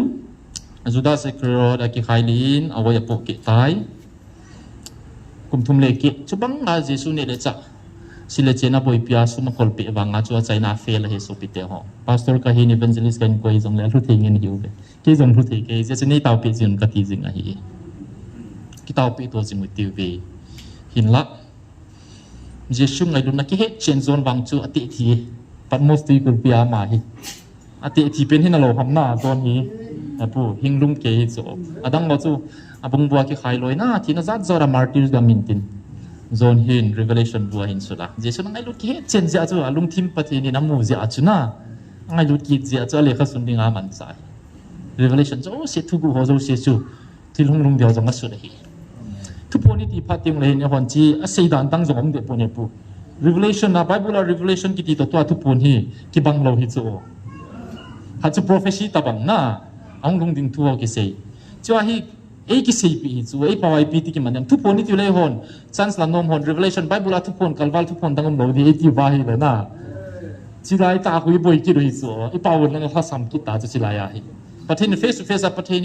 ei hung vil now thu ti le na saw di ja chu thu pon ni ti kha wa hi le bible revelation ko ei hon thu pon ni ti wa hi le isi ta chun tha kha ai ko wa hi le thu pon dangam ta lo ding a hi i ti wa hi le chun bible to ki tu poi a ki kale extra thei pon i ti le i sei leng do ki tau chu ai wa chi hingi love letter chu pathin ne hong bil now na ken love letter ai ka ti so ai ja chu ai wa nga chu thu pon ni le ki chi pai man nok wang la ai wa ai mi pi hon he tiu chu revelation hi poi ai ho ta banga revelation ki ti chu ai ho khan foding future dim ki reveal in van no ya ding a revelation pa chu hi lo na thu pon ki hak be an hing le la ki hak be chu hi ta lo hi chu this is specifically meant for amy people ai ho adinga ngai lu na mo khon te a ai hong ki vil now nang le ke face to face ilung don naum jong le ki do thei conversation hi bo chu chi na chi he thim hi po te bible revelation to ki bang lo hi so pite ho koi ma ke hep sa sa po ti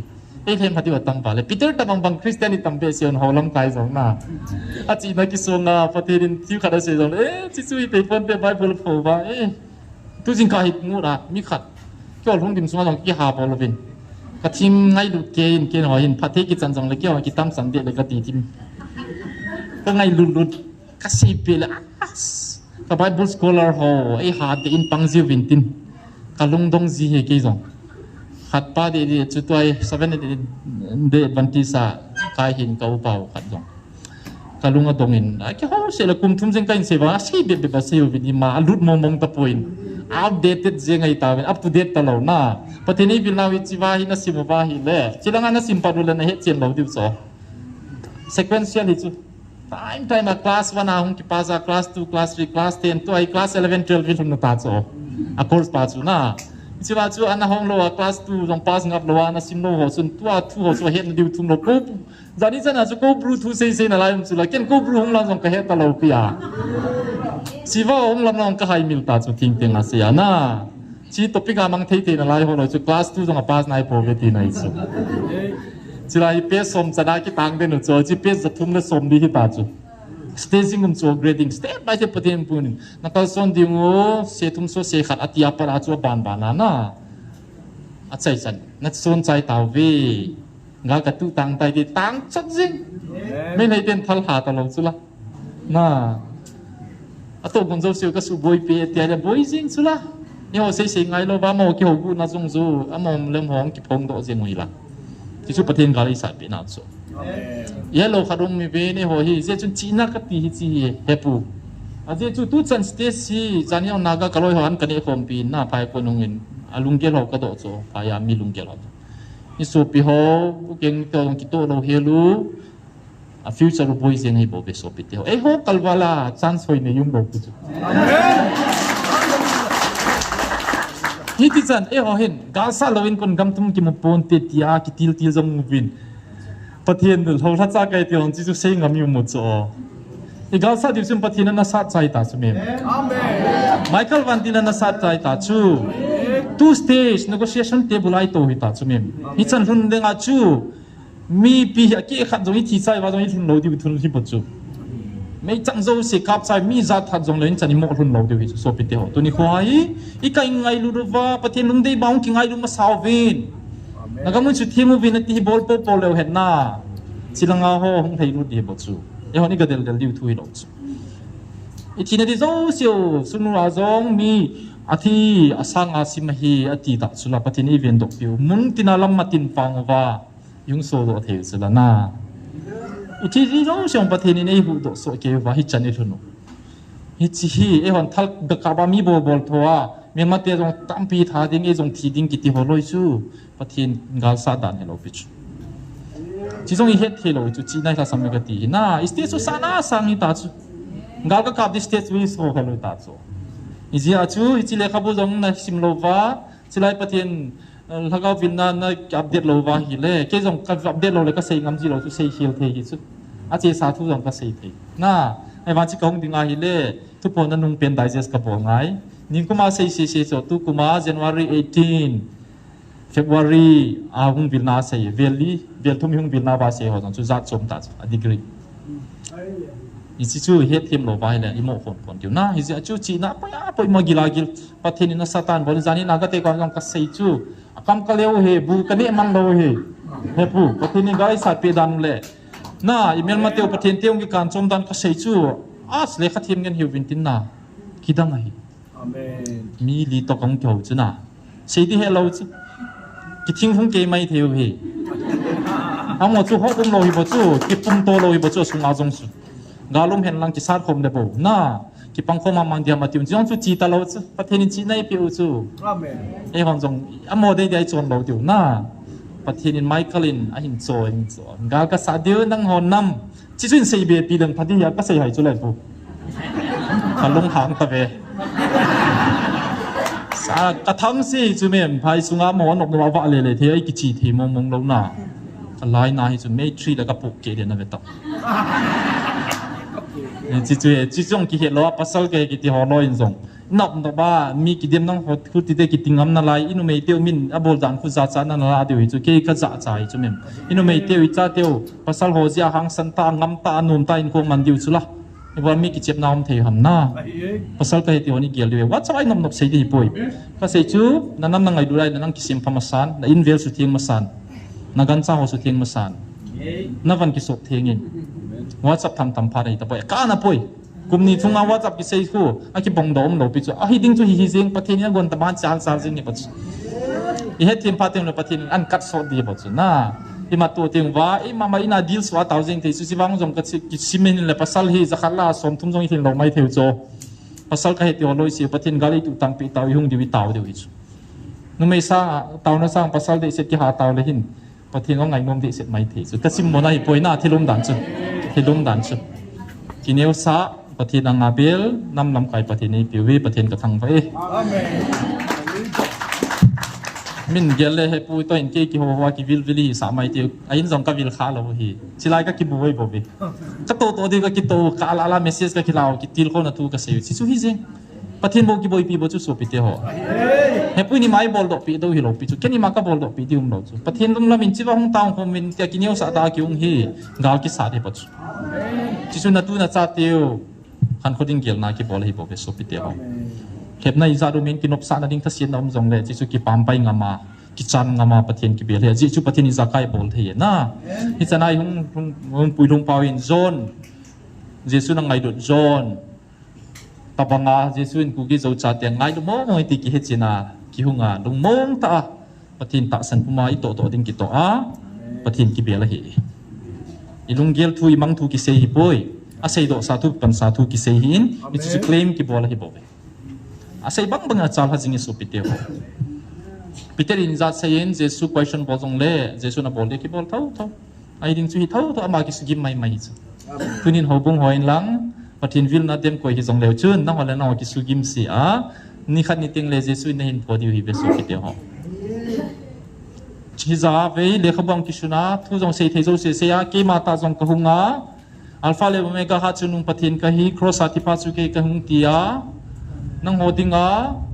ตัวกวนกันในหัวกงเสียโคตาตาหงวิลเซงจงนั่งหัวตาตาอินมีนับปุยเสียดูว่านั่นฮิโลโลวานั่นฮิลุจูที่พิจารณาเสียได้เงี้ยประเทศเกียรตินั้นเป็นนะวันก็ไม่รู้เตียงเลย question นี่เดียวกันสุดเดียวอาจจะจูพิจารณาจู question นั่นเนี่ยจูลาสัจคิดที่บินตีตาจูน่าจนบุ้งสมนี่เลยค่ะจูไอ้ตาจู question น่ะบอลหงเกียJesus chu ngai du be kisa Jesus kina kisalel be kisa antong pen Martha banga gim le kisa Mary banga zon san ge jong chu ayeng sit pi hitia chu apan wanga chu Jesus na chai nai pi sayam ama khu ka hong ka senum sa nom leng nang dia ipiti na tho zawam ke koi ka hin het lo hamatis nang thu do question bol thea ipi bol thei bol mo ipi ka se lo di chu nang na boi ngai ham koi to ka ki thona koi ka man sa koi chunga ka ki phon chu nang thu hamati he nang in nei zui thimin ati chu nang in nei zui thimin to ni khoin pathenin chilai nang hon hung win na ti win pathenin ke ho e sol po ve ti eng pau jong yom tau chu ho la cha ho na kiel ngoi ching pa zong kiel ngoi ching kiti anei chomin aching achom hi cho a kiel ngoi zong achom hi kit a kiel ngoi ho cho aching pa anei pa na ngai lut aching ding miang an sia na belhema jesu pe na kiel ngoi ching ho zong chu athu simi simai le kilo thwa kiel ngoi ching hi ve ti chu occupation hi chu a kiel ngoi nei chu achom hi chu na kiel ngoi ka ching e ti ya a kieng ngoi nei pa to jong ki ho khalowa het pha lowa jong om thei chu jo simiti win chilai jong jo office au men jo nei pa hi koi ham reliance nei pa koi ham ambani india mi house pen pa vanoya ain jong ko antila ki tibe tam ambai tu chang jong su ka ga peda vanoya private housing man tam pen hi chu ama noya tong official manager chilai an tong pa jong hi man he kha hi ve ta ama na to chu ki ta to hi wanga ambani nei het pha lo at nuya na tong aso tam pium di chu ja chu pathin na tong ka hi ti lai jing a jong ho la cha kai ham ทีมผู้ปากยำอิติจึงไล่จงชูอันไหนตกปีปันเอหิข้าลงมาเทหิที่จงเกี่ยวดอกไงนี่จะจู่กี่ไม่ไปกี่สิบปีปุ่นอีบอลตาจู่มันไอโซโล่เลยจะไล่กองเดียมนาทีเดียวเลยวันจู่ I think there is something you have to learn search more who am I not stand that ฉันนักกิจอะไรเสียดอกงามจีไปจะสันน่าละดีจ่อเหนี่จะชุนทุกสิ่งที่ในเซวินเทมที่ว่าทำไมสุพิธีหัวจะไล่กุยมากิเทมปุยอากิจาอากิเสียนี่จะเห็นปฏิณาคนจีนเฮียวิดีโอเวสุพิธีหัวจีวันน้องตาวาเฮเลตาซาจงทักาวาจงกูกิคนเฮติกิเฮดูบูอากายหลวงพ่อดงงมดิ่งเฮียจุดดิ่งเล่อีกสิ่งลมนั่นดิ่งอุปะนั่นเห็นสิ่งที่เฮกิติฮีstatement น่าสตาหิจูประเทศปานอเวลเวลาสิตุลายน่าเต่าจงน่าเห็นสิ่งดิ่งงูคนนุ่งเตียงเล่น่าเต่าเนี่ยเห็นสิ่งที่มันเตียเลยน่าเต่าจงจุยว่าจูน่าโหลดอยู่ calculation ที่บอลเฮกิน่าหิจูนี่จะจูอารมณ์จันทร์จุน่าเห็นเกลิวสมไปเวจุน่าเต่าตะลิมพอดีอะขัดเวก็เต่าว่าบนที่ซาซากมัวหิเลยน่าวันก็มาจงเห็นตรงเลเซียอาจงเจนคนขันลอยนี่เซกิตาเวนอาคังขังอาวันน้อยละกิจใจดิตาตุนี่ก็เซจงฮีคริติกสงดิตาจูวันกำหงติงตาเสียจูเซโกมามินอาบงเล่วันกำทวนเซกิตาอินเวลีเซกิจใจเดเลเสียตุจีพีฮัมวันน้อยพัฒน์กับบ่เดียขังขังอาพัฒน์กับบ่เดียตีพีเซนามที่ลอยจงมินตินอาจุดยาฮีเล่กำตุ้มกับปีดิวเฮตยาฮีเล่กำตุ้มปีมาสังอาฮีนบบ้าจนนาทีพัดจงขัดรุมนาฮีเตียกินนบสาจงรุมดาเราดีจุดจันทร์วันกำฮิวรับจัดจงเสียงเราไม่ตีเหตุดานาคนน่ะไอ้บางอัปตินพาดีปิวอาคังที่จงเล่รับจัดจงเล่เสียกิจใจดีให้เราจูอิสราเอลถ้าเกาอิสราเอลตาซาอิสราเอลประเทศนี้ปิโตกอนทำใบบุรากิสุนโลหิจักิเสียให้เราอิสคุมสังเลงกำจุกยอดิ้งอากิเสียมัมกิให้เราอิสอิสราเอลเตียดิ้งโบฮัมทุจนาอิเหตุจูอิสราเอลเตะคุมสังเลงกำมาจูเลเสียอาชูมาก็เชียงดีตลอดว่าตัวอิสราเอลเชียงดีวันนู้นมันมีจงมันนาลายดีที่ไหนจูมีมุมนาลายดีน่ากันจะหัวจูไปมาเปิดตลอดอยู่น่าที่รุมดันจูประเทศนี้ถ้าเขาวินาคอนโทรลดีตาจูถ้าเขากิโลมตลอดดีจูละผมสร้างเรื่องกันมาจูเอาไว้ผมที่สุกยฮัมอติยาฮิเลโอเวอร์คัมเมอร์สอน่าปิงท่าวันกำดูดฮัมโหฮิตลอดว่าประเทศนี้รับจาระละตัวกาจูโหจ้าโหตัดจุนผมสร้างเรื่องกันมาไว้ผมดิ้งอิสราเอลตาใส่อิสราเอลเตจงอาบายผมดิมยาอิจิหัวละไอพิยาฮับเดียมเดียมติจูใบบุรากิสุนโลกิเสียเทลาวส์อิจิอาจูอาคังพัฒน์กับพอดีเฮกันน้ำเดลเฮนเวลฮากาวอิสราเอลก็เวน้ำนี้ก็เดลเฮนินขัดชุดฮากาวก็เดลเฮนินขัดตาซาก็เดลเฮนินตาซาเตียนกีก็ว่าเฮเตตะปูเวก็ว่าเฮฮากาวเตจูนั่นเลียนโซเวติวาฮิเล It's not a simple It's not a simple statement It's not a simple declarationเล่นเบสิสิอาช่วยคนนี้ตาสันเลวโจหินน่าอีจะฉันจีนักที่ทุ่มเตกติดโจกี่ยงไปให้เสียงพอยโซปิดเดียวอีจะฉันก็สิน Bible scholar ฮอนกี่ตะบังอาทิลโกลกิลฮิเลวเห็นนมฮิเลวจนที่กี่ก็กี่ใช้ปัตนาฮิปอยน์ที่กี่ก็ลุงรู้เรื่อง research กี่ตีเปเปอร์จงทำปีกสิตันกี่ไลน์น่ะ orthopedics จงอาทิงสิไรกี่จีว่าของดินฮิกี่ดิ่งอาฮิก็กี่เรื่องลำพังฮิก็เนกเล็กข้าไอตาโจก็ดีแต่มาเล็กข้าพูดทำปีกสุดโนมิโจgaal sunga operation ka bozo siang so bona document ka bola journal ka hin sim ding vanu ina sim ding ka sim no mi so phat ka nei lo ni ja hi bible scholar hon chila hin na pharu invest win lang research bol le chun na minu chi de hi amen til ho tu sim na sud no mo jong le volume ana sud de wi chu atu se yu ki khelo pi chu na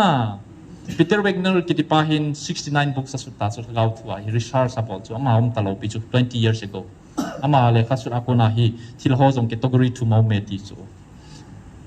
to hi chigala ki play hi category sang pen ho territorial spirits ki ti ho ki play yu chu ija ju ken spiritual welfare he ka ti chu ma le khaba ko na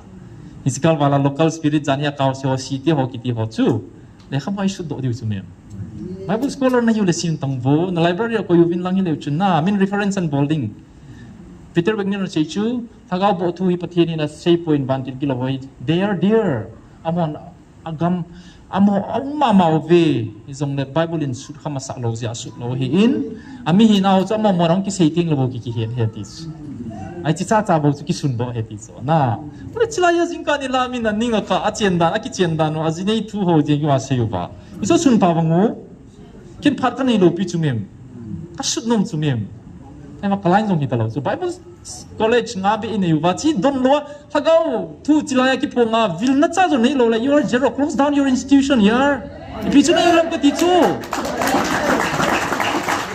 why waste people money and time you're not doing your job just close down your colleges yeah GBC Grace Bible College close it down Silmer Christian Bible College alhang said Trinity College kit back to back chilanga discipleship training college din we did you ham chilai khatum kit niruma ka jong nium Asia jong khatum khachi pitai reven thai sa kam sarpa ECT jong kit 7 colleges medical Bible college and you don't bother to come and inquire what is happening here yeah shame on you it's too shameful here what you go are doing people are praying here spirits revelation are happening your God is coming here and speaking to you people books have been written I have presented 1 copy each to all of you you don't even come back and tell me what is this about or your findings you all are lazy people here you don't want to research and then you just want to go on with the ready-made books whatever people wrote and send it to you you just read and teach the same old things to your students what you learned 20 years ago you're teaching now you're not updated shame on all the Bible colleges of Churchanpur today I challenge you all today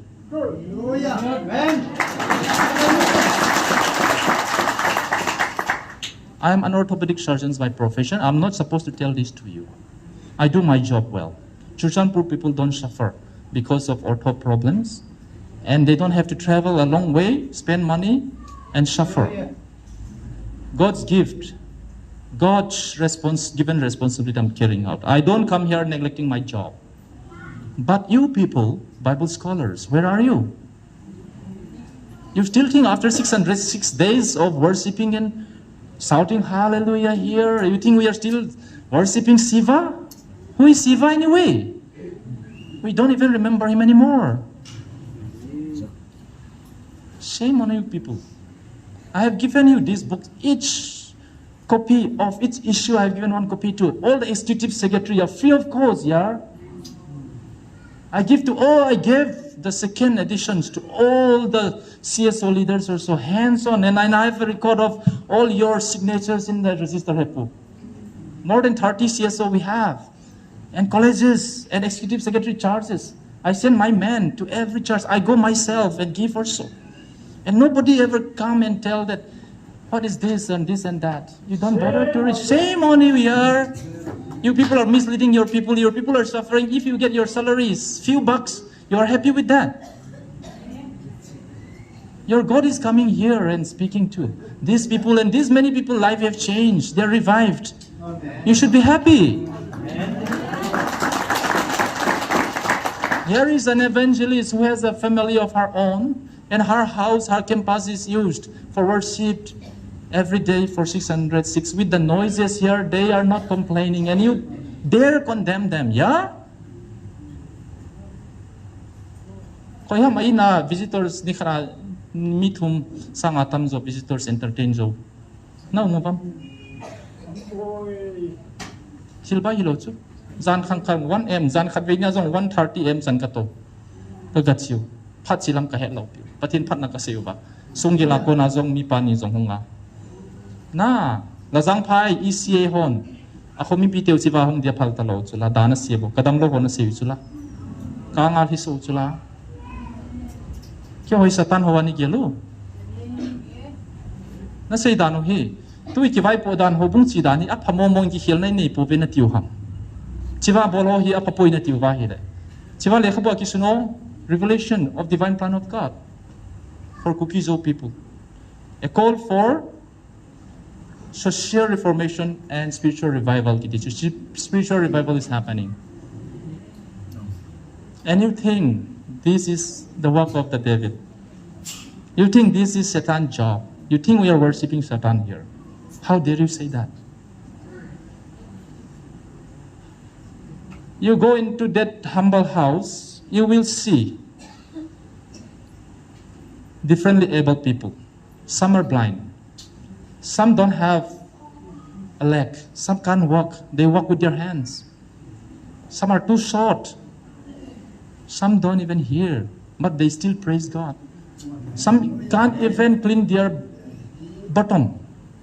They are cleaning their. And this noise, these many people coming and darting the area and they go back sometime. Of course, they don't do that anymore now. They have to clean up our mesh. Every day means every day. And they don't complain even once. Not to me also. That we don't like you people, don't come anymore.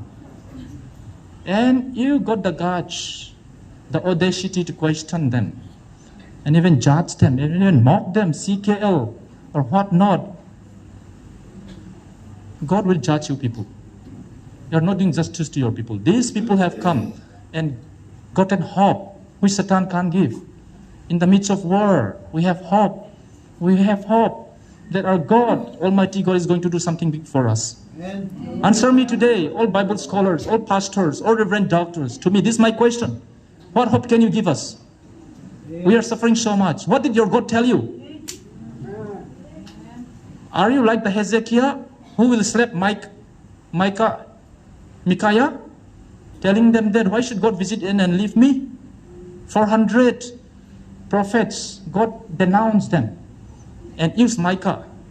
to tell Jehoshaphat his future and the future of Israel. Just that you are abundant, God doesn't talk to you anymore. It simply means you have to ask yourself your spiritual standards.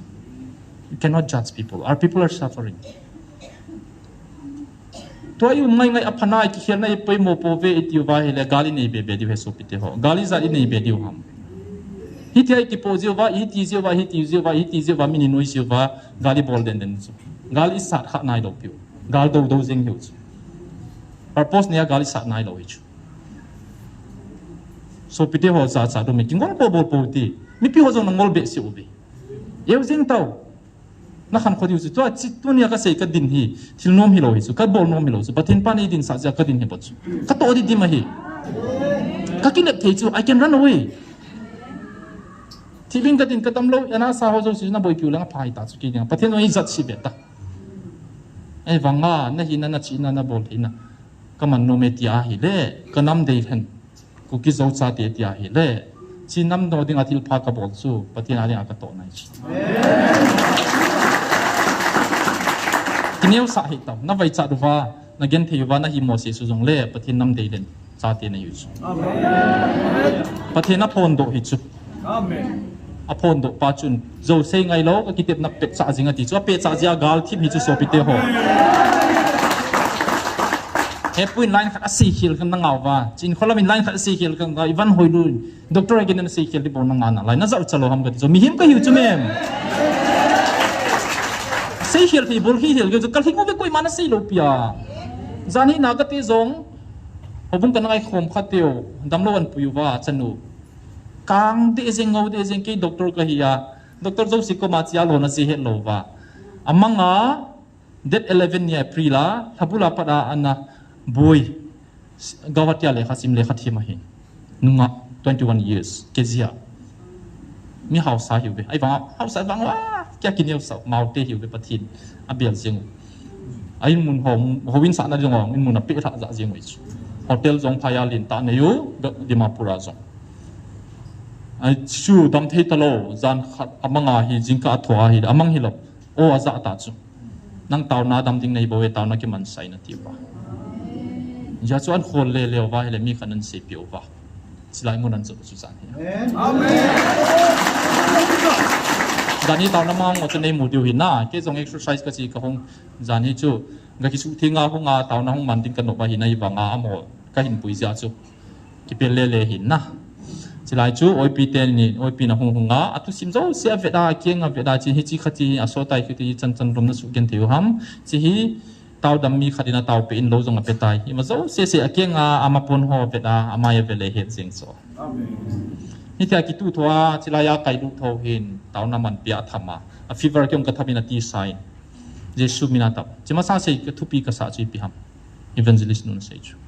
ke ai ma chaum poi ke hon I ma ka nei po be jesu min bawana dam ding he so thil dang khata se ki chi pi ham tia hi le năng hòn tàu đâm bị họ thiên hàng lăng ngà tiệt lệ mỏ chân thiên hàng tiệt lệ ya mai bị mai bảo họ hi sa hi pui Giêsu mina tàu đâm bị họ nát cái tàu sầu vá lâu trongนั้นnhiều hi tai tàu bị chúaกับhọ puin lâuว่าđâm đâu bị paคนที่เราhi confidence เปียว่าจะจิจิเฮติlâuพับเป็นchúa Giêsu min hi bảo về tiอาเสดิสุเกจนะมินพาสุจอมจบกันพูดว่าเราอันนี้จริงไรจงตัวเงาตาจูเยซูมินาทำไมเยซูมินบอกนะดำจริงที่สุดดำด้วยฮีเยซูมินาคิดเอาเปียโลกิปีปะหูดีโลหิตายติสนะจูอีมาจ้าจ้าโลเยซูมินาทำมาเป็ดเป็ดดินสาอาเกียงตาสาอาจจะมาการสนับสนุนซีโซอาจจะปังอาฟุลาจงสาเหตุหุ่นหินเกี่ยงกับธรรมะจงจูจีจงสุขิงสุยหุยหุยเจงไงจีสุสีเตนะบอกละเห็นอาบอกจะเสียสุเสียสุใส่ตรงอ่ะถ้าเก่าอันนี้จิตตาหัวเก่าเสียหัวลอยนะบอกเห็นดิสก็เต่าไปจงเลยมหาคนจงเอเวอร์บิลเวลเวกันมุทเฮียดิสจีสุ spiritual specialist ที่ไหนสุนะจีจงเกี่ยนอาหมอฟังจงก็คิดเสียไปแค่จง ortho specialist ก็เห็นมีขัดอินเอ็กซเรย์หินจะยาเอ็กซเรย์กับอะไรนั่งฮีฮับตะทุ่มดวนน้ำเหน่า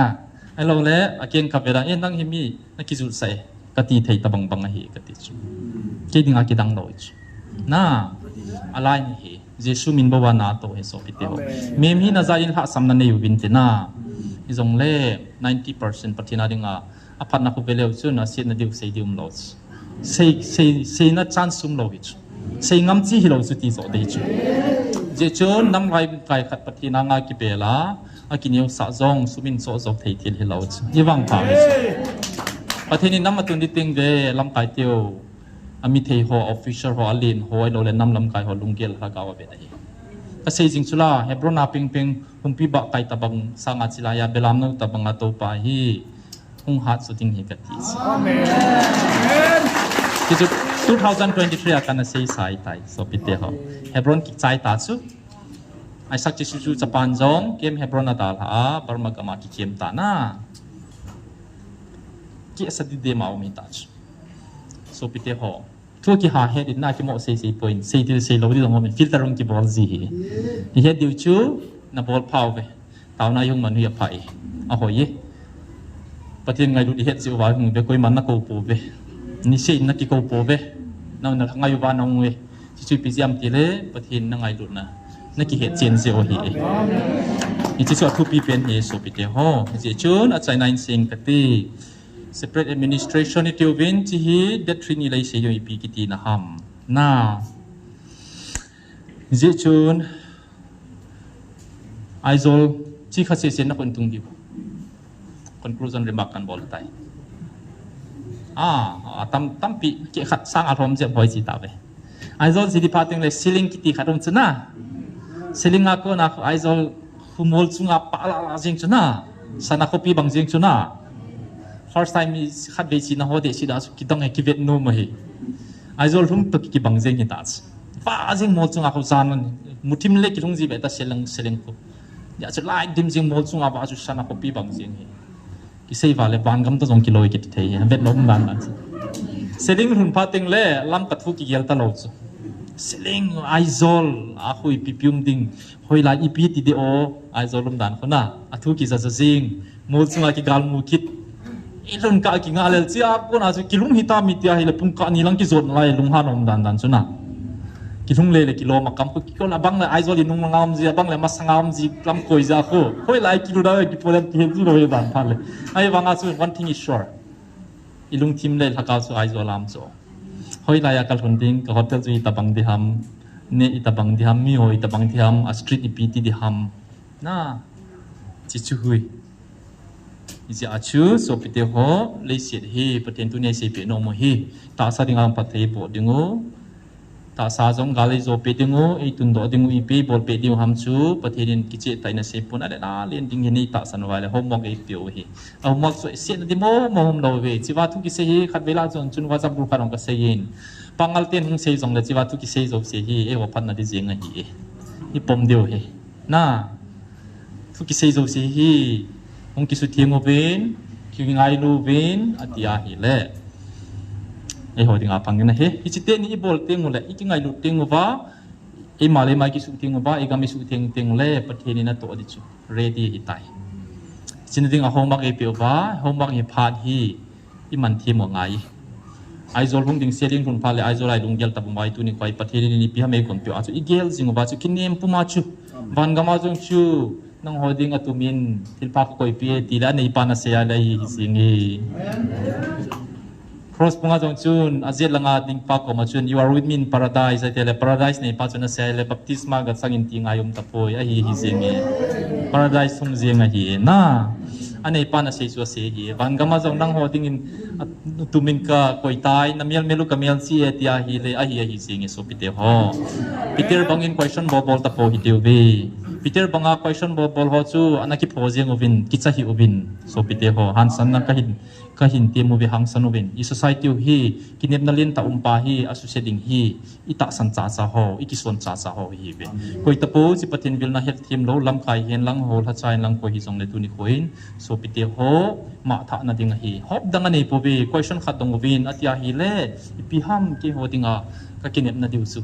Bible au mati la Bible chu hoi lai gal ku ki thu ki sunam dongovin nei thei gal ki chai di dan dongovin an bol apho do theu bam e tum be he chi gal I patin plan ani zia che vai ki mulo ki sunlo chi chui hol te te vai se vai le ma tha na ding ki hol hi bo ve tu jing kain zong ka phone in ka sei pa ka so pi pa ko ma chun I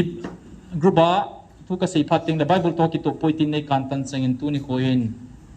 nei sei pe Hawin na kay hamte, hawin na kay lo di kawan ka. Pung ko makaya ka phone itu, pung sama hawin kay si hesi aja. Nah, kisah cai tadi, Bible lagi coy di, cilai tak ka phone di. Nah,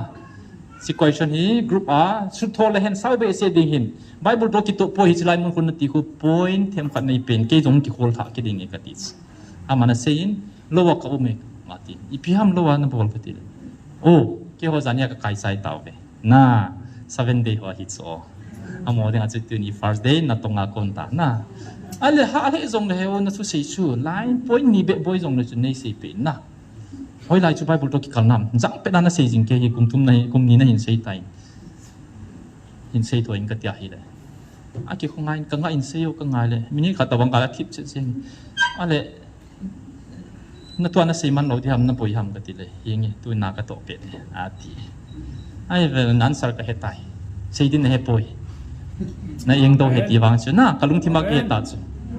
point ni sei do thei lo wa mi ki mo dem jing ti na he ta chu na hi chi hi bo be so pite ho dem mo dong thil dang na he poi yeng set sum ta set sum yeng khan sumai ki dem mo hi bo be na lung neu hi be jing ovin point zong ani ti po bi Bible to ki to lo na in sei win ka ti ai la sei thei lo pi chu la na akito na sei ka ti la ken pung ka thum ka sei di chu amen ta sei sai zo lo na các kipa e pathinin chi nai piu hen pathin chi nai piu hen itaw naw sang hen hitchanin pathin nei sei pe nom chi chi hin pathin ei ngai lu mo mong be so piti ho chon se le jong le chun ke ta banga chon si na tam lo diu yu be ke ka papoi hi jong le pathin ei ngai lu din my grace is sufficient for you mati ka ki hedin na kai mut jong le nom sel sil kai ki mut thein ka tha samphat ting jong le pathin ka bela hi le pathin nei ngai dam jingi ka he lo khan jong kana chon se kha theijin ka kampau khel khajin kalung hang khajin jong le pathin nei ngai lu nain wang I ha kang ai poi chin ki til kho hi tiu ve Peter bang pote zone bang hi tiu ve gospel zone chu in atung pa te ne khat ve na nga di mom mong ki sim chai yo vin lang na sim thai pai te ngule jesun angai lu thang boy bang boy ling boy ting boy hi tau ti pathin phati bo piu hen tau te pakai nang ma na nang ma mong pui hoi no ya phat ka kiman sa phat ting ole phat silam ka he ji pui